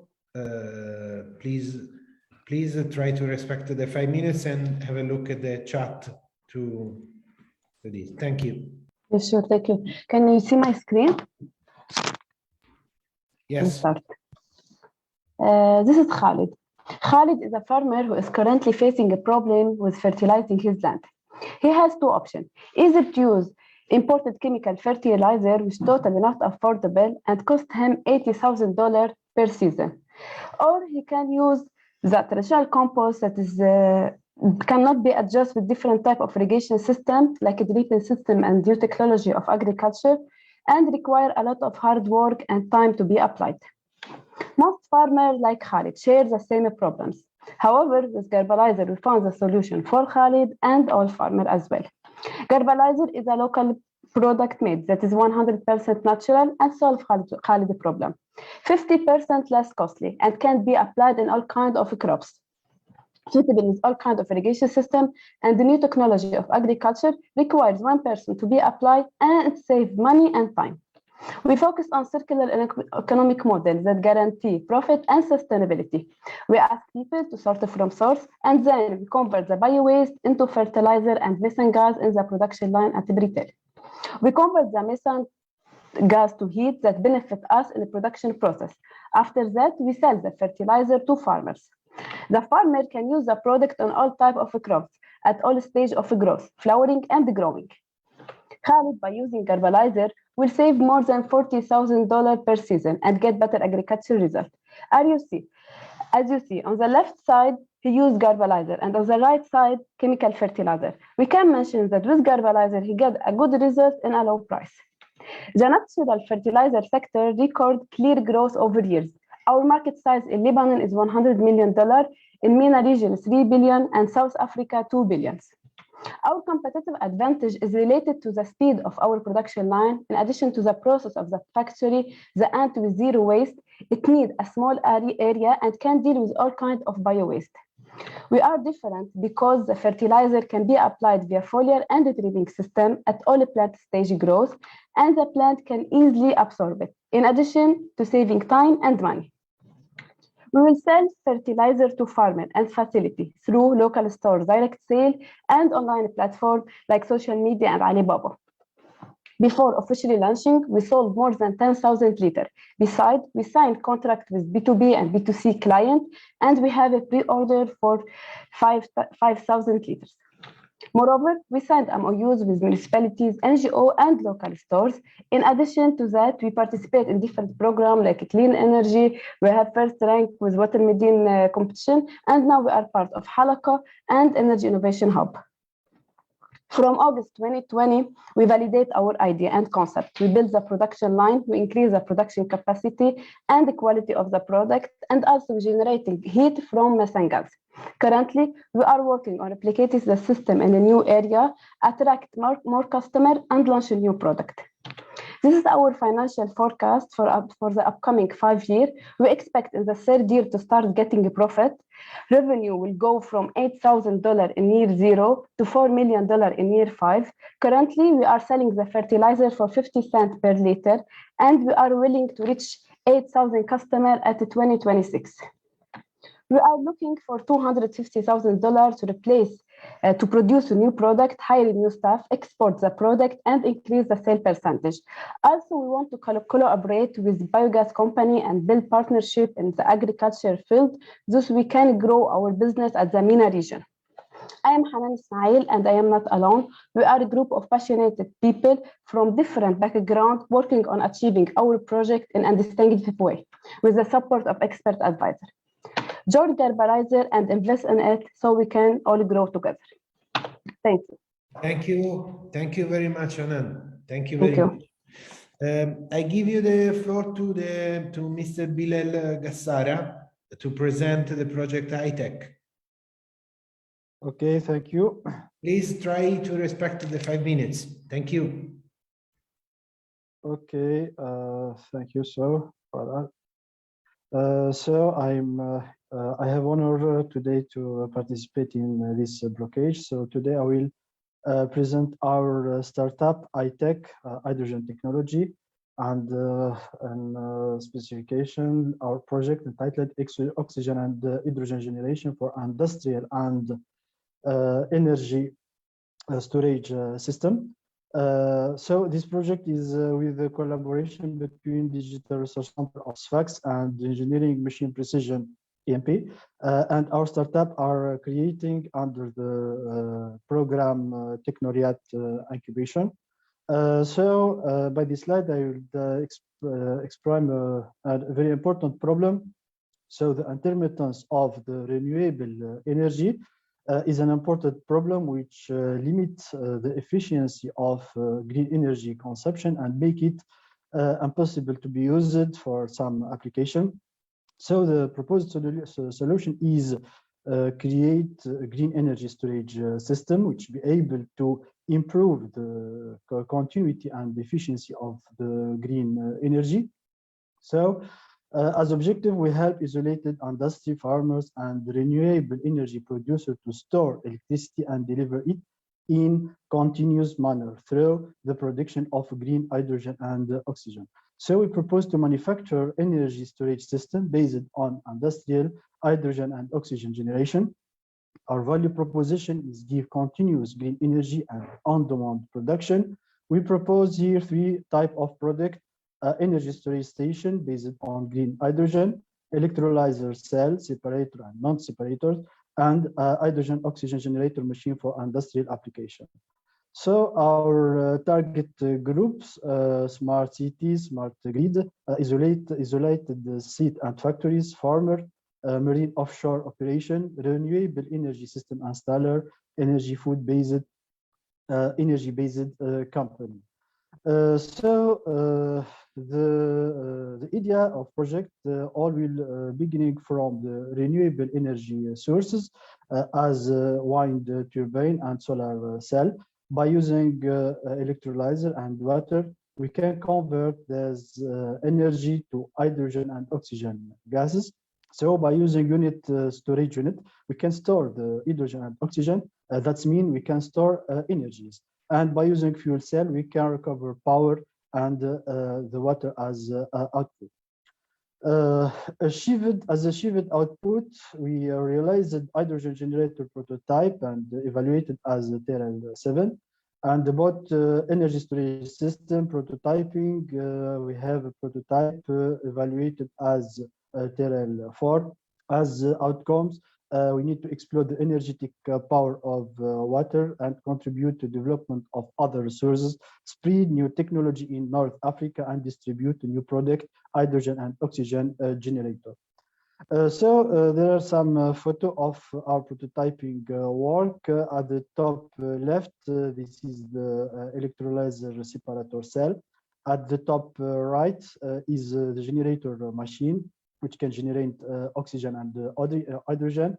And at the bottom is the prototyping work of green energy storage system. As opportunity, the hydrogen market is about $220 billion, and by 5% growth, annual growth. So our strategy is starting with local market with an important potential to have a part in global market. So thank you. Thanks for your attention. Thank you very much. Now I give the floor to the presentation of the project production of biofilms for food industries project to Mrs. Faten Manai. Please, you have the floor.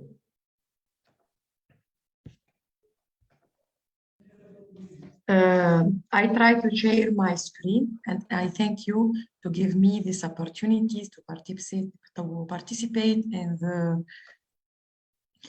innovation week. It's okay? Okay. It's okay. My name is Faten Manai. I am 32 years old. I am a doctor in chemistry and now charged with a postdoc position in the Faculty of Science, GAFSA, Tunisia.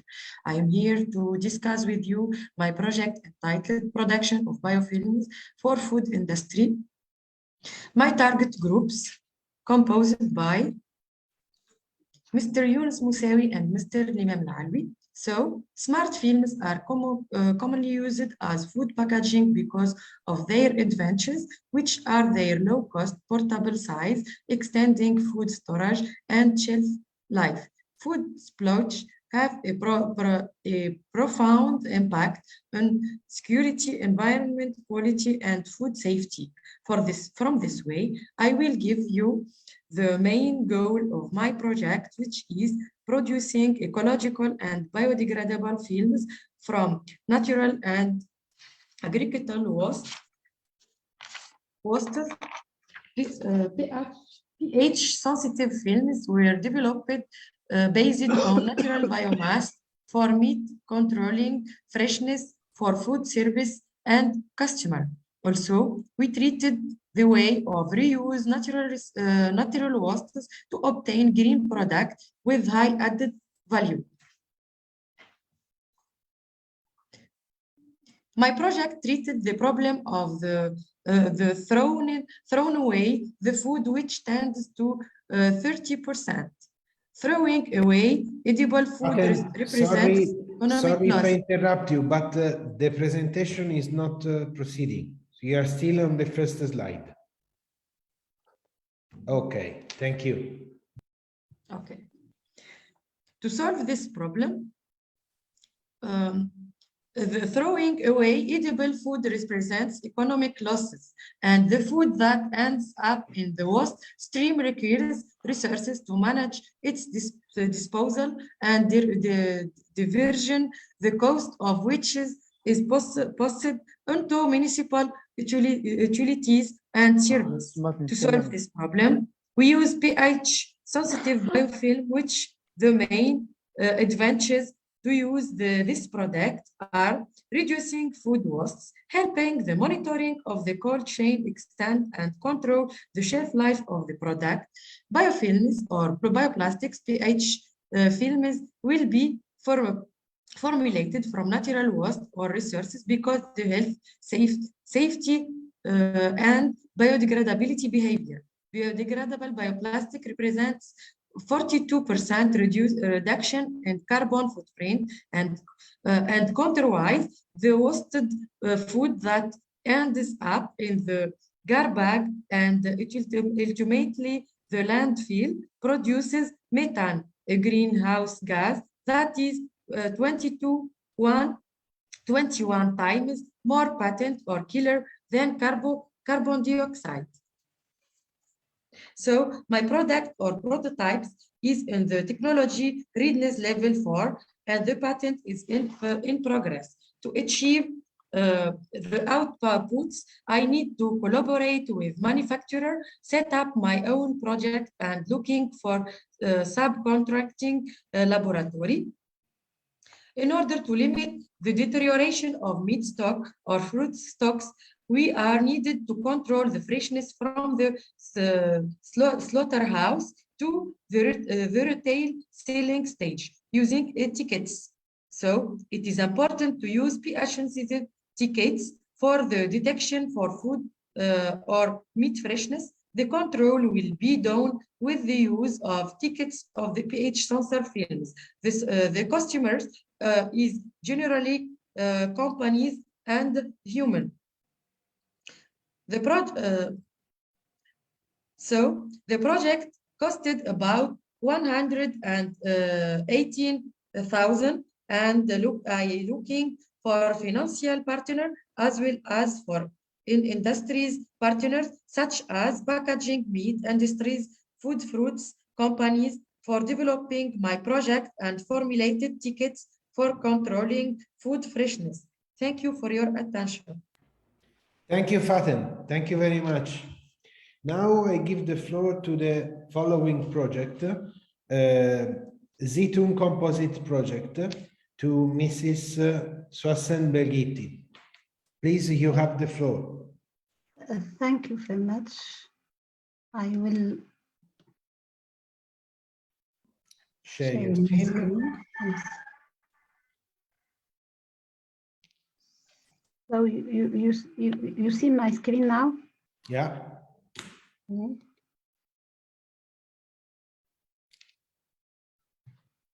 So try to move the slides. Yes, it's clear. Okay, you can go. Okay. So I'd like to thank you for giving me this opportunity to presenting my project Zitoun Composites. We help industrial companies to buy compound pellets, and our unique selling point is rigidity and environmentally friendly. So we are Mrs. Soisen Belghiti.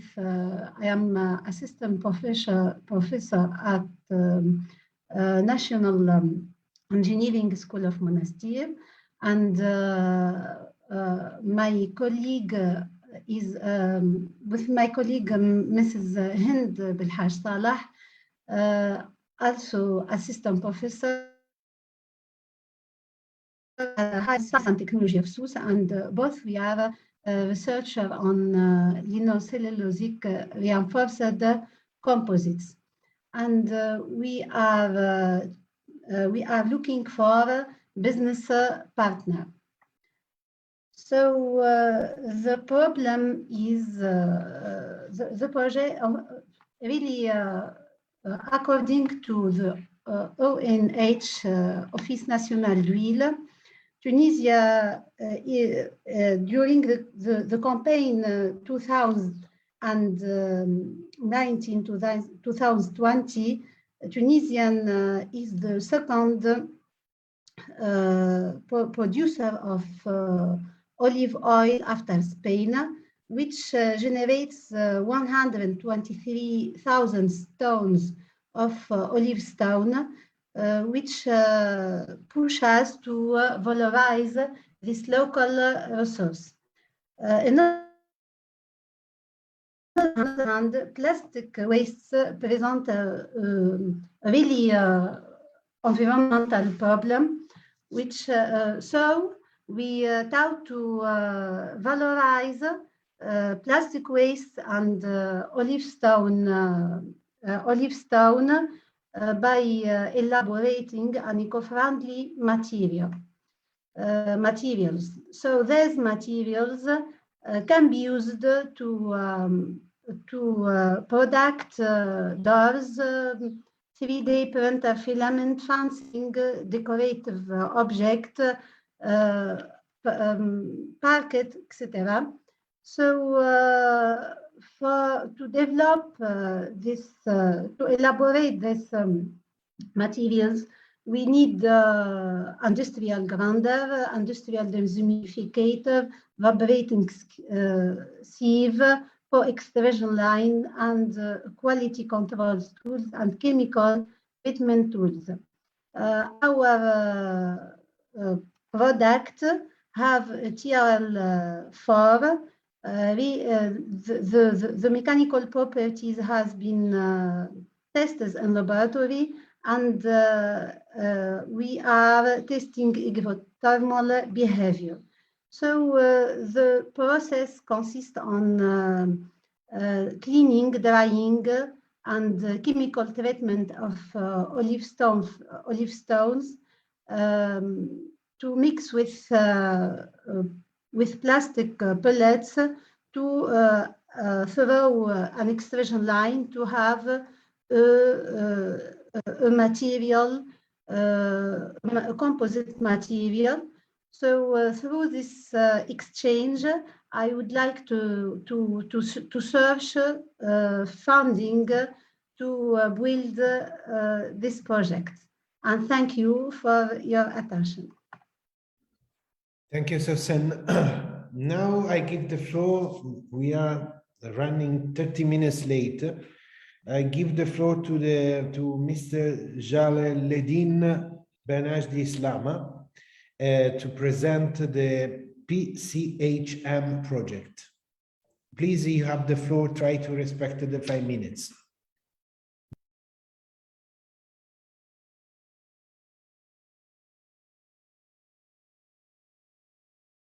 You are mute. We cannot hear you.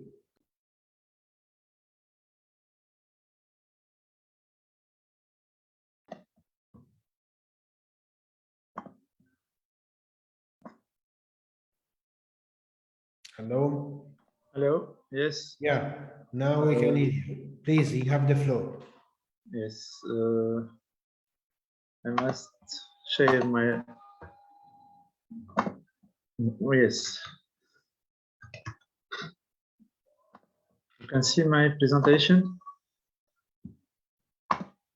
It's okay? Please. Okay.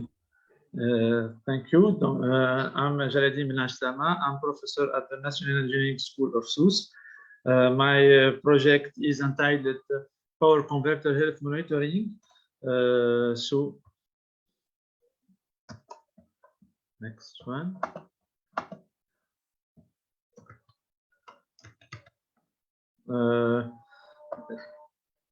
I'm in the second slide. It's okay? Yes. The coordinating institution is National Engineering School of Sousse. My partner is New Energy, which is a company specialized in the installation and maintenance of PV systems. The program is a Technoreact program. And what's about the project?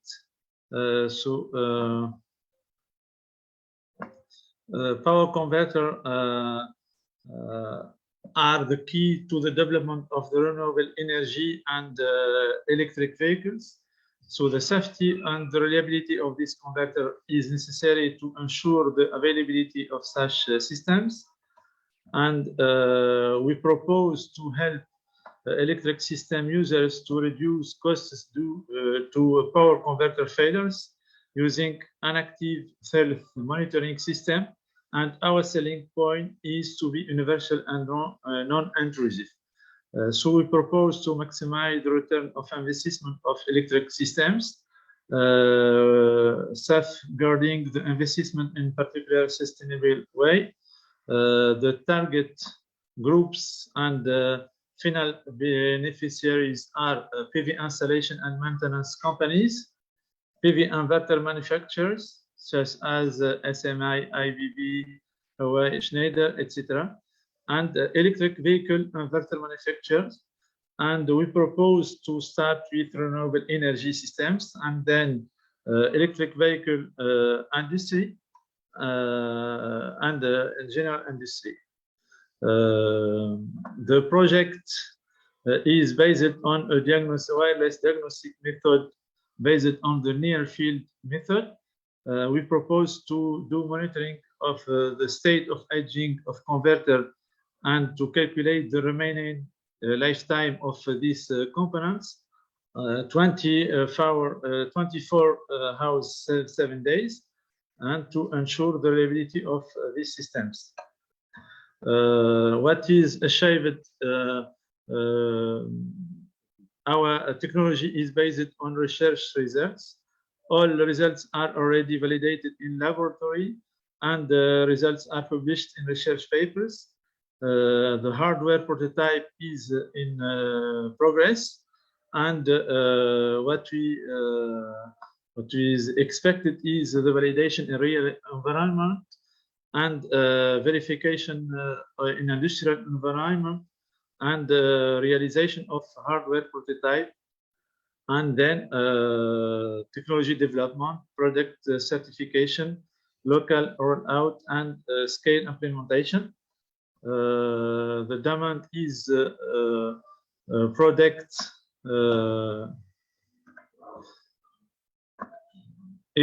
industrialization and international commercialization, and we offer to reduce the fuel costs, etc. So our contact is Jaladin Benaj Tama, and there is our email. Thank you. Thank you very much. And now we move to the smart detection project, and we will give the floor to Dr. Manuel Lucci. You have the floor, and please try to stay in 5 minutes. Thank you very much. Hi everyone, my name is Manuel Lucci. I am founder of Smart Detection. Our startup Smart Detection, the coordinating institution is Digital Research Center of SFAX, and the founding program is Technoriad. We develop a smart solution for water leak detection. In fact, according to a statistic of United Nations, the majority of countries are in water stress situation. The countries of Africa and Asia are greatly affected by this phenomena, but according to the same statistic, more than 2/3 of world's population will live in water stress situation in 2040. That is why we propose a solution that is a smart system for water leak detection, composed of hardware sensors with mobile and web application to monitor the leaks. So the developed system is based on remote monitoring, real-time alert, localization of the leak with great precision, monitor the state of the leaks without displacement, and minimize losses water and money. Our product is designed for several customers like building companies, hotels, clinics, maintenance companies, farmers, and anyone who suffer from water leaks. For the progress, our solution is tested with a prototype in laboratory, and actually we are testing our first product in real environment. Our achieved outputs, we have developed our first product. We have a web and mobile application tested and validated. Our prototype is validated in laboratory, and we have the Startup Act pre-label. Our expected outcomes is to launch of the manufacturing of the first batch, market sales, launch our startup, and the world expansions. The investment needed is about 100,000, in which part for strengthen the product development team, other parts for certification and IP, and also to sales and marketing. And thank you for your attention. Thank you very much, Manel. Now I give the floor to Mr. Bashir Ndebrika to present the Smart Farm project. Hello, everyone. It's okay for sharing the screen? Yeah. Try to move. Okay. It's No. okay? No, you are still on the first one. Now it's okay. Okay. Okay. Hello, everyone. My name is Bashir Bambrika, CEO of Smart Farm. I am very happy to present my startup today. I start with some problems are the cause of the foundation of Smart Farm. Like we use 10 times more fresh water than the 20th century, a 40% deficit of freshwater resources by 2050, global warming, and lack of experience for more of farmers how to irrigate following climate change.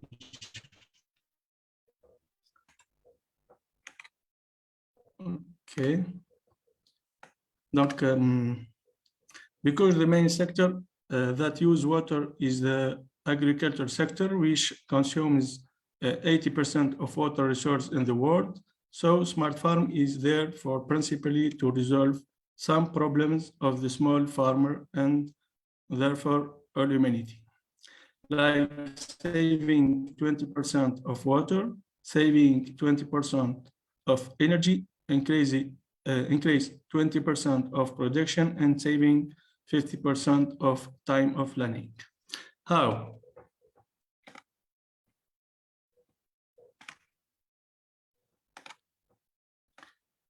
Smart Farm system component of two parts, hardware and software. The hardware is principally to soil sensors, weather station, and Smart Farm gateway, and irrigation equipment like water pump and valve. For the software is web and app application mobile, where to calculate the water requirement in cloud. How it works? For saving up to 20% of water, energy, production, and 50% of time, Smart Farm system set up one soil sensor per acre and one weather station per field. All sensors, all soil sensors and weather stations send data to gateway. After that, the gateway sent all data to cloud in real time and added the weather forecast for calculate the water requirement. Finally, the Smart Farm platform sent it to the farm in the form of notification and sent it to the gateway in the form of orders to open or close irrigation equipment. Smart Farm in 2021, almost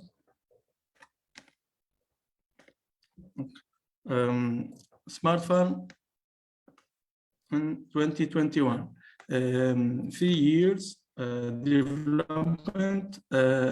Smart Farm is labeled Startup Act in Tunisia, 5 as a team, 4 project and 50 devices set up in Tunisia, 10 users. The business model of Smart Farm is B2B. The B2B, the market of the market is in Tunisia 500,000 acres, and local market 5 million acres in Africa and 300 million acres in the world. This is same photo and farm in many events. And finally, thank you for your attention. Thank you, Bashir. Thank you. So we have the last, but not the least, presentation about the CNext project. So I give the floor to Mrs. Salwa Sadok, and you have the floor, and you can finalize this session just before the question and answer slot. Please, you have the floor. Thank you very much. I'm honored to be with you, and thank you for the invitation. As I will be presenting my project on Thursday, so I would take the opportunity, if you don't mind, to present a project, a PRIMA project on which I am working now, if you don't mind. I don't know if you agree or not, or I will present the same project. Well, it depends. What is this project about? It's about fostering Mediterranean fish, ensuring traceability and authenticity. It's about food product quality. I think it's if you already presented the other project, I think it's a good opportunity to present a new. Okay, so I will share. Okay, I will share with you the presentation.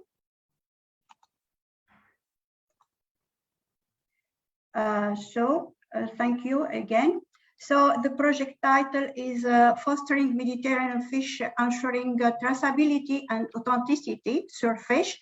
It's a grant from PRIMA program. The budget is 1.5 million. The funding is PRIMA, and the project it's for 36 months. And the keyword are Mediterranean fish, traceability and authenticity. In fact, we are going to work on 4 pilots, which are in Tunisia for anchovy, marinated anchovy, to implement blockchain for this group. In Lebanon, it's about we change red millet. In Egypt, it's about tilapia, and in Spain, it's about tuna. Mm-hmm. So the partner, the consortium is the project coordinator is ANCO, and we are a partner from Italy, from Spain, from Tunisia, from Egypt, and from Lebanon, with also the pilots. So the objective of SURFISH project is to implement and demonstrate a global solution to ensure fish authenticity and to reduce fraud based on RFID, a blockchain, a TTI, and tamper-proof technology, as well as harmonize. And we need to harmonize and validate related analytical methods and create a transnational laboratory network within 36 months. Specifically, we want to deploy innovative solutions to achieve a traceability of traditional Mediterranean fish, to revise and validate harmonized protocol to ensure fish authenticity, and to increase, in fact, consumer confidence of Mediterranean fish. So the target groups, of course, are SMEs, consumer, industry, and research. So the project is built on 6 work package. The fourth one is to fraud detection, to harmonize analytical techniques, For work package 4 is to increase consumer confidence on Mediterranean fish, the validation of innovative solutions to achieve traceability and to confirm authenticity, and of course to set the basis for transnational authenticity and traceability system. So far, the project which started last year, we achieved the determination of critical point of quality loss along the whole chain from catch to commercialization within the selected pilots, such as marinated anchovy and tuna. And we did intelligent packaging. We produced intelligent packaging solution. The expected outcomes are to harmonize analytical tools and data and data interoperability within the Mediterranean laboratory, to implement an international network of laboratory, and to ensure traceability and transparency of exchange aquatic tools in a secret manner using blockchain technology. So we demand now partner to treat issues which are not again detected associated with the fish fraud identification and traceability, and we offer reliable analytical tools based on accredited method to monitor the quality and authenticity of aquatic food. And we also offer new quality-oriented business model related to aquatic food and digital technology to achieve traceability, authenticity, to control of traditional Mediterranean fish. And thank you. Thank you. Thank you very much. Very interesting project. Congratulations. Thank you. And, in particular, to combine the blockchain technology with the traceability and with the study on habits of the fishes. So now it's time for question and answers. I would like to give the floor to my colleagues of NTFGS, in particular to my colleagues, to Giacomo and to Nikos, if they have some question for the project coordinators, we can discuss a bit.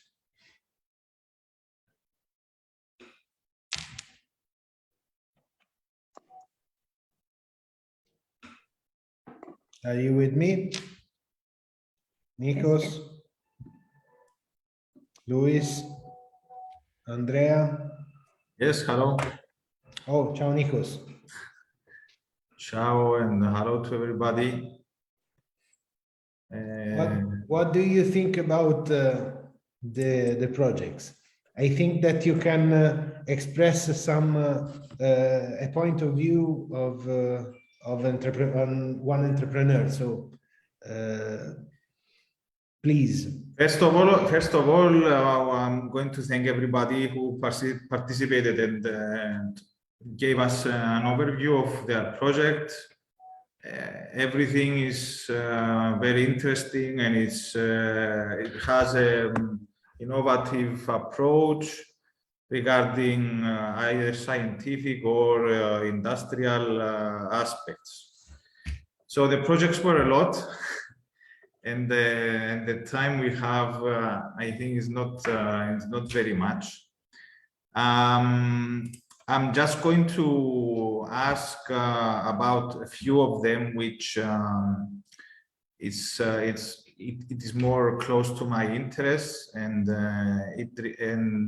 especially about the Vegemite cheeses project of Ms. Buhaina. I don't know if she's with us.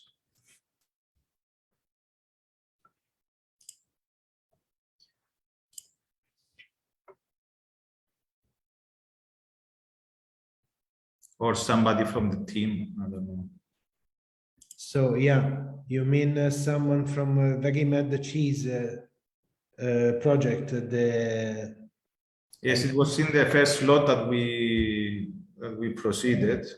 In the first slot, I don't know if she's still connected or not, but I The think user appears in Zoom, but I'm not quite sure if she's connected. okay. Anyway, Nicola, if you want to record the question and we can forward to them through the Chamber of Commerce team, and we will try to get the reply.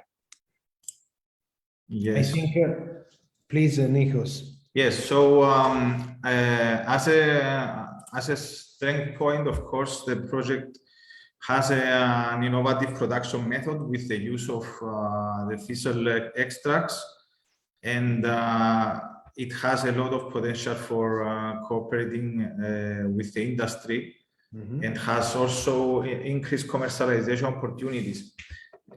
What was my question is that if there is any ICT technology that could be implemented in the process or in some way of the product life cycle that can be according to the trends of the use of ICT technology, either is Internet of Things or is anything other, any digital database that can be used for others also to disseminate the project results, and for anybody else to want to adopt this new technology. And also if the cultivation of thistle, and let's say that this kind of plant extracts will be game changers in the production of cheeses and other dairy products, will have a significant impact on water use on agriculture in the Mediterranean basin.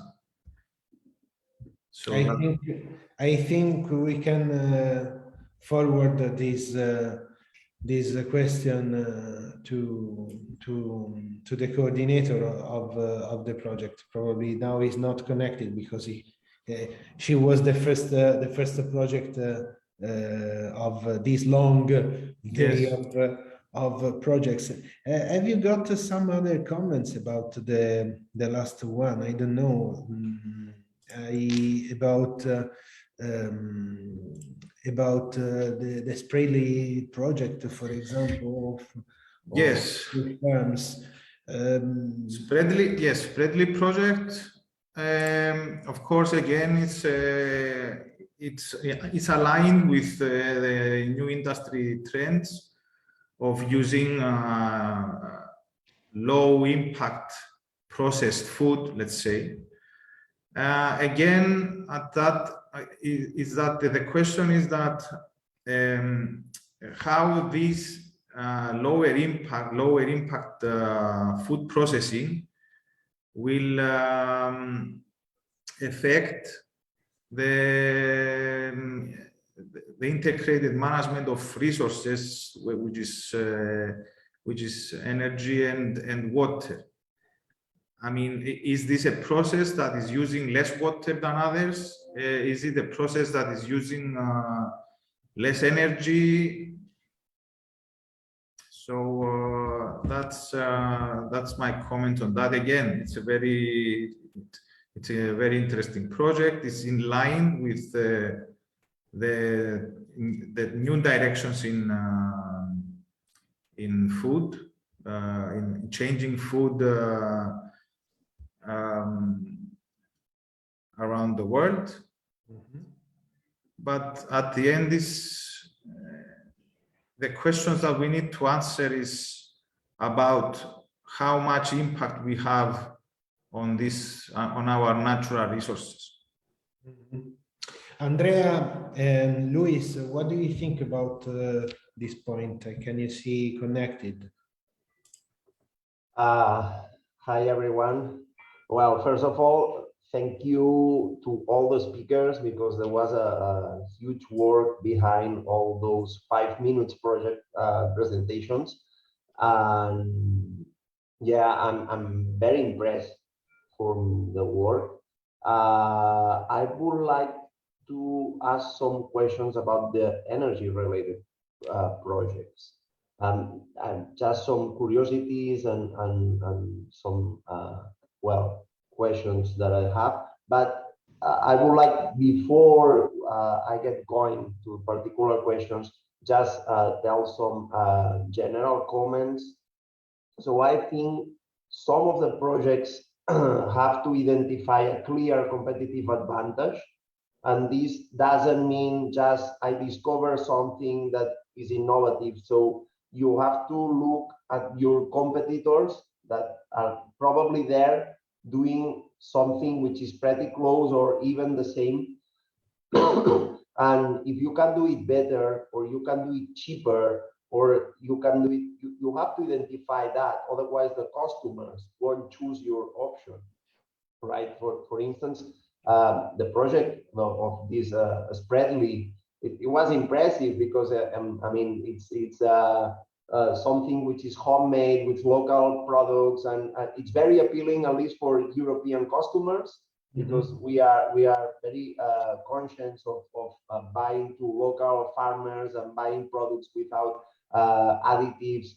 But at the end, kids or people, when they try Nutella, and the taste of a product which maybe is not environmentally friendly because they use special chemicals and things, but you have to compete with the taste, right? So if it's not good enough, so this is a particular question that is not energy related, but it's just to make an example for all the projects. So you have to look for your competitive advantage and exploit that, right? So if you know that you are good on one thing, maybe you cannot do it cheaper, but if you can do it better, you have to convince the potential customers on that. Yeah, right? I totally agree with you.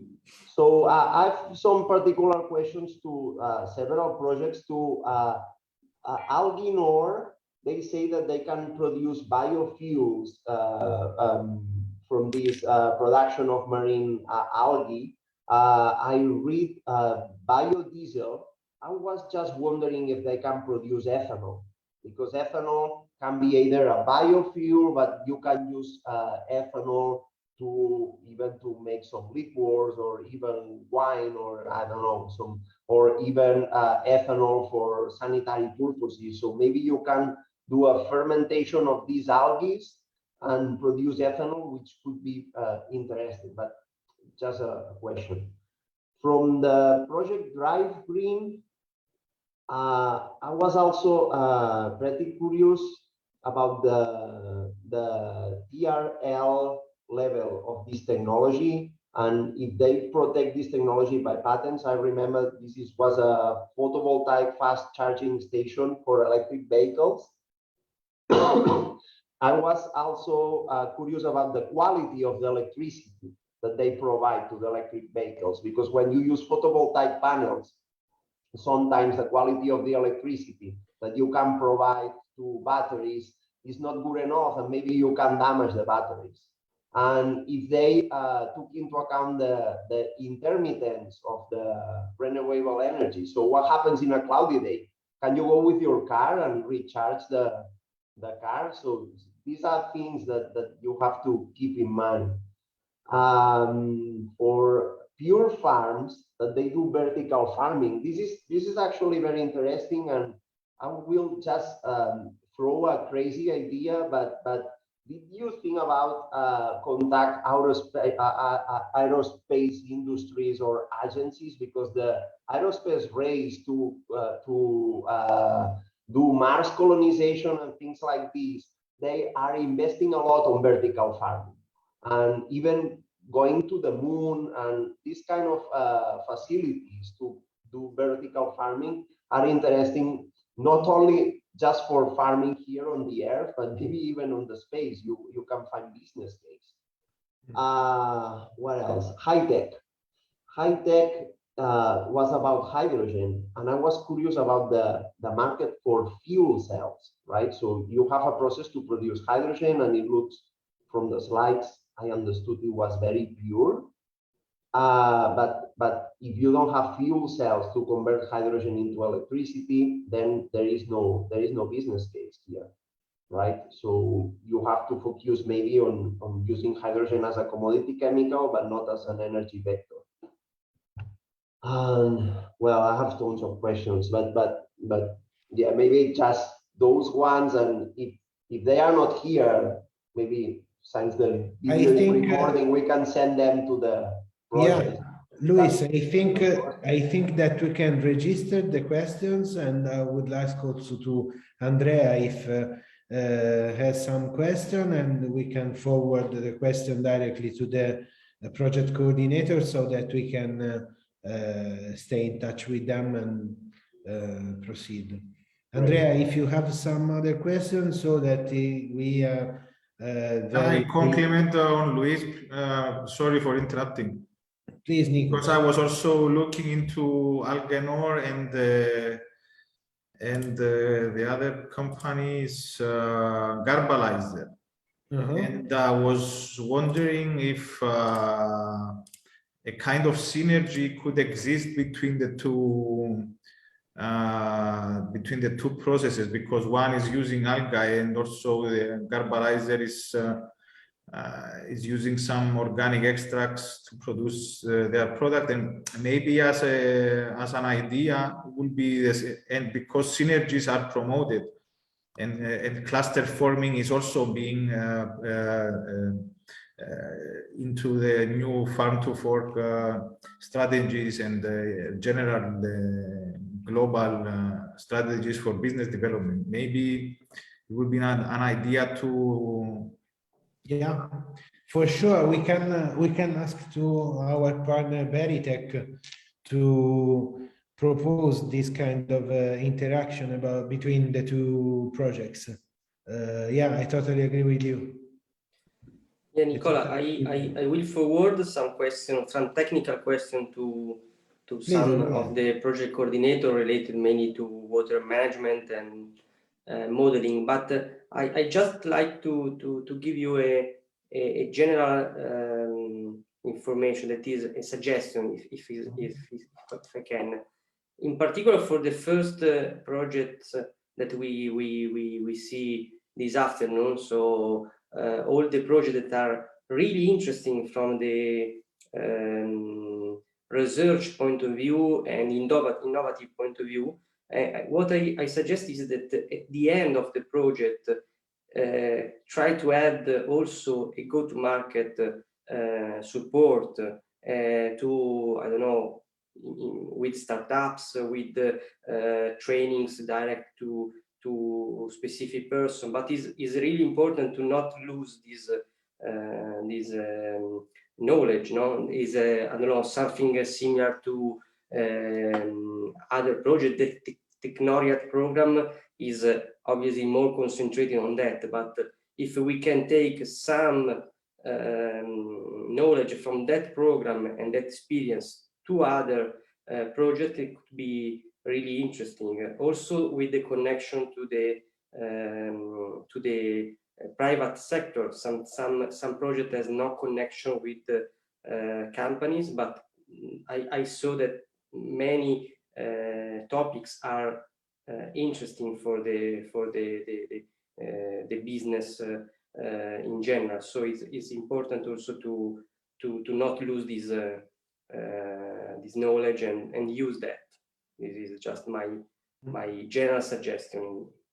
The last one were more connected on specific needs. So I appreciate some suggestion related to the different market. No, the space market could be something that nobody has I don't know, evaluated, but is really interesting, and not only for that project, probably for others. Nikos, Luis, and Andrea. Bilal Gassara is asking if there is any question about high-tech project, and he's online and he can reply. High-tech project.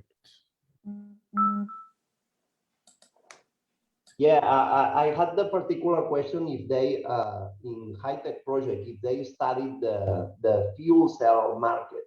in the operation area, right? Because if they produce hydrogen, there should be places to consume that hydrogen.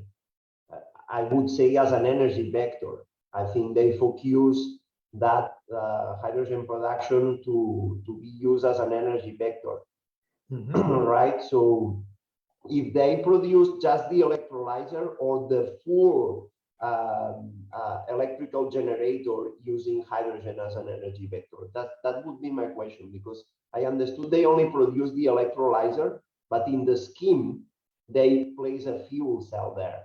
And if they use a fuel cell, what's the lifetime for the electrical generator using hydrogen?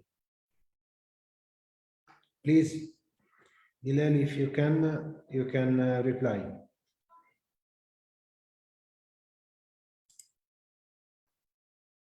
No, he's not a panelist. Okay, let's do it this way. We are running out of time.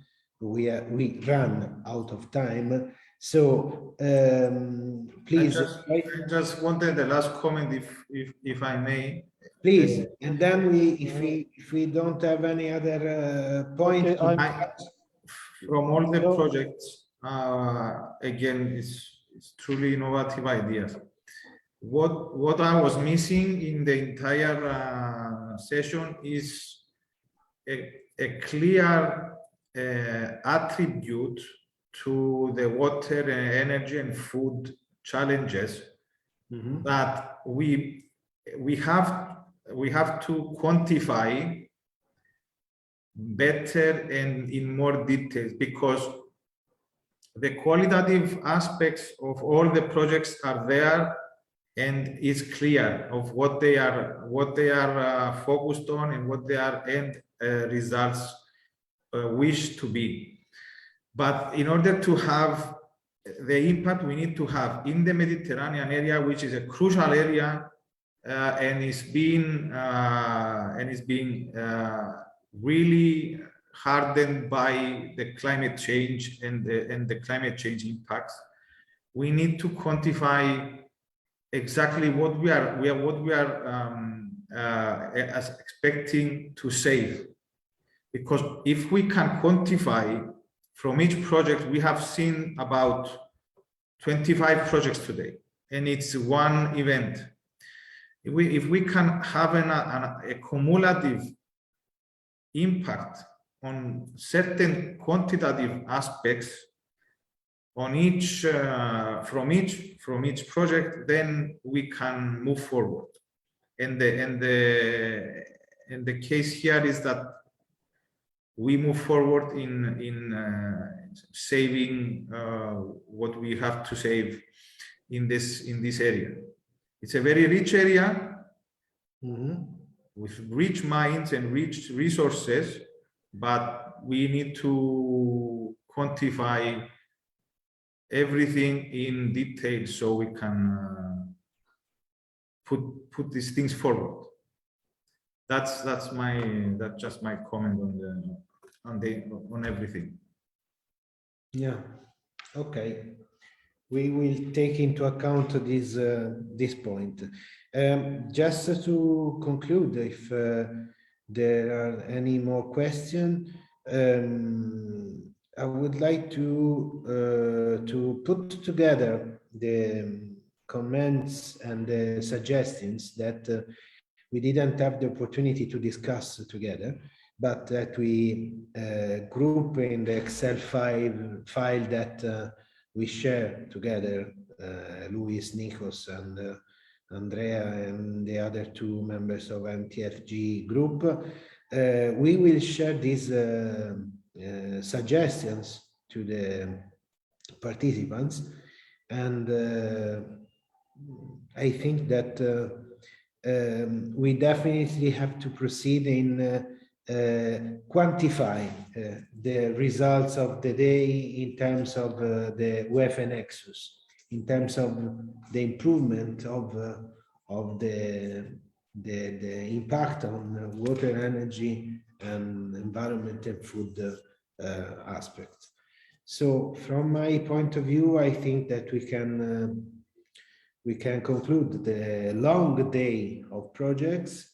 I'm very happy because we discuss about a huge quantity of topics, and I think that the second point that we have to highlight is the interactions between different projects, and we will try to do it. The brokerage event is aimed to this object, to encourage the interactions between the project coordinators.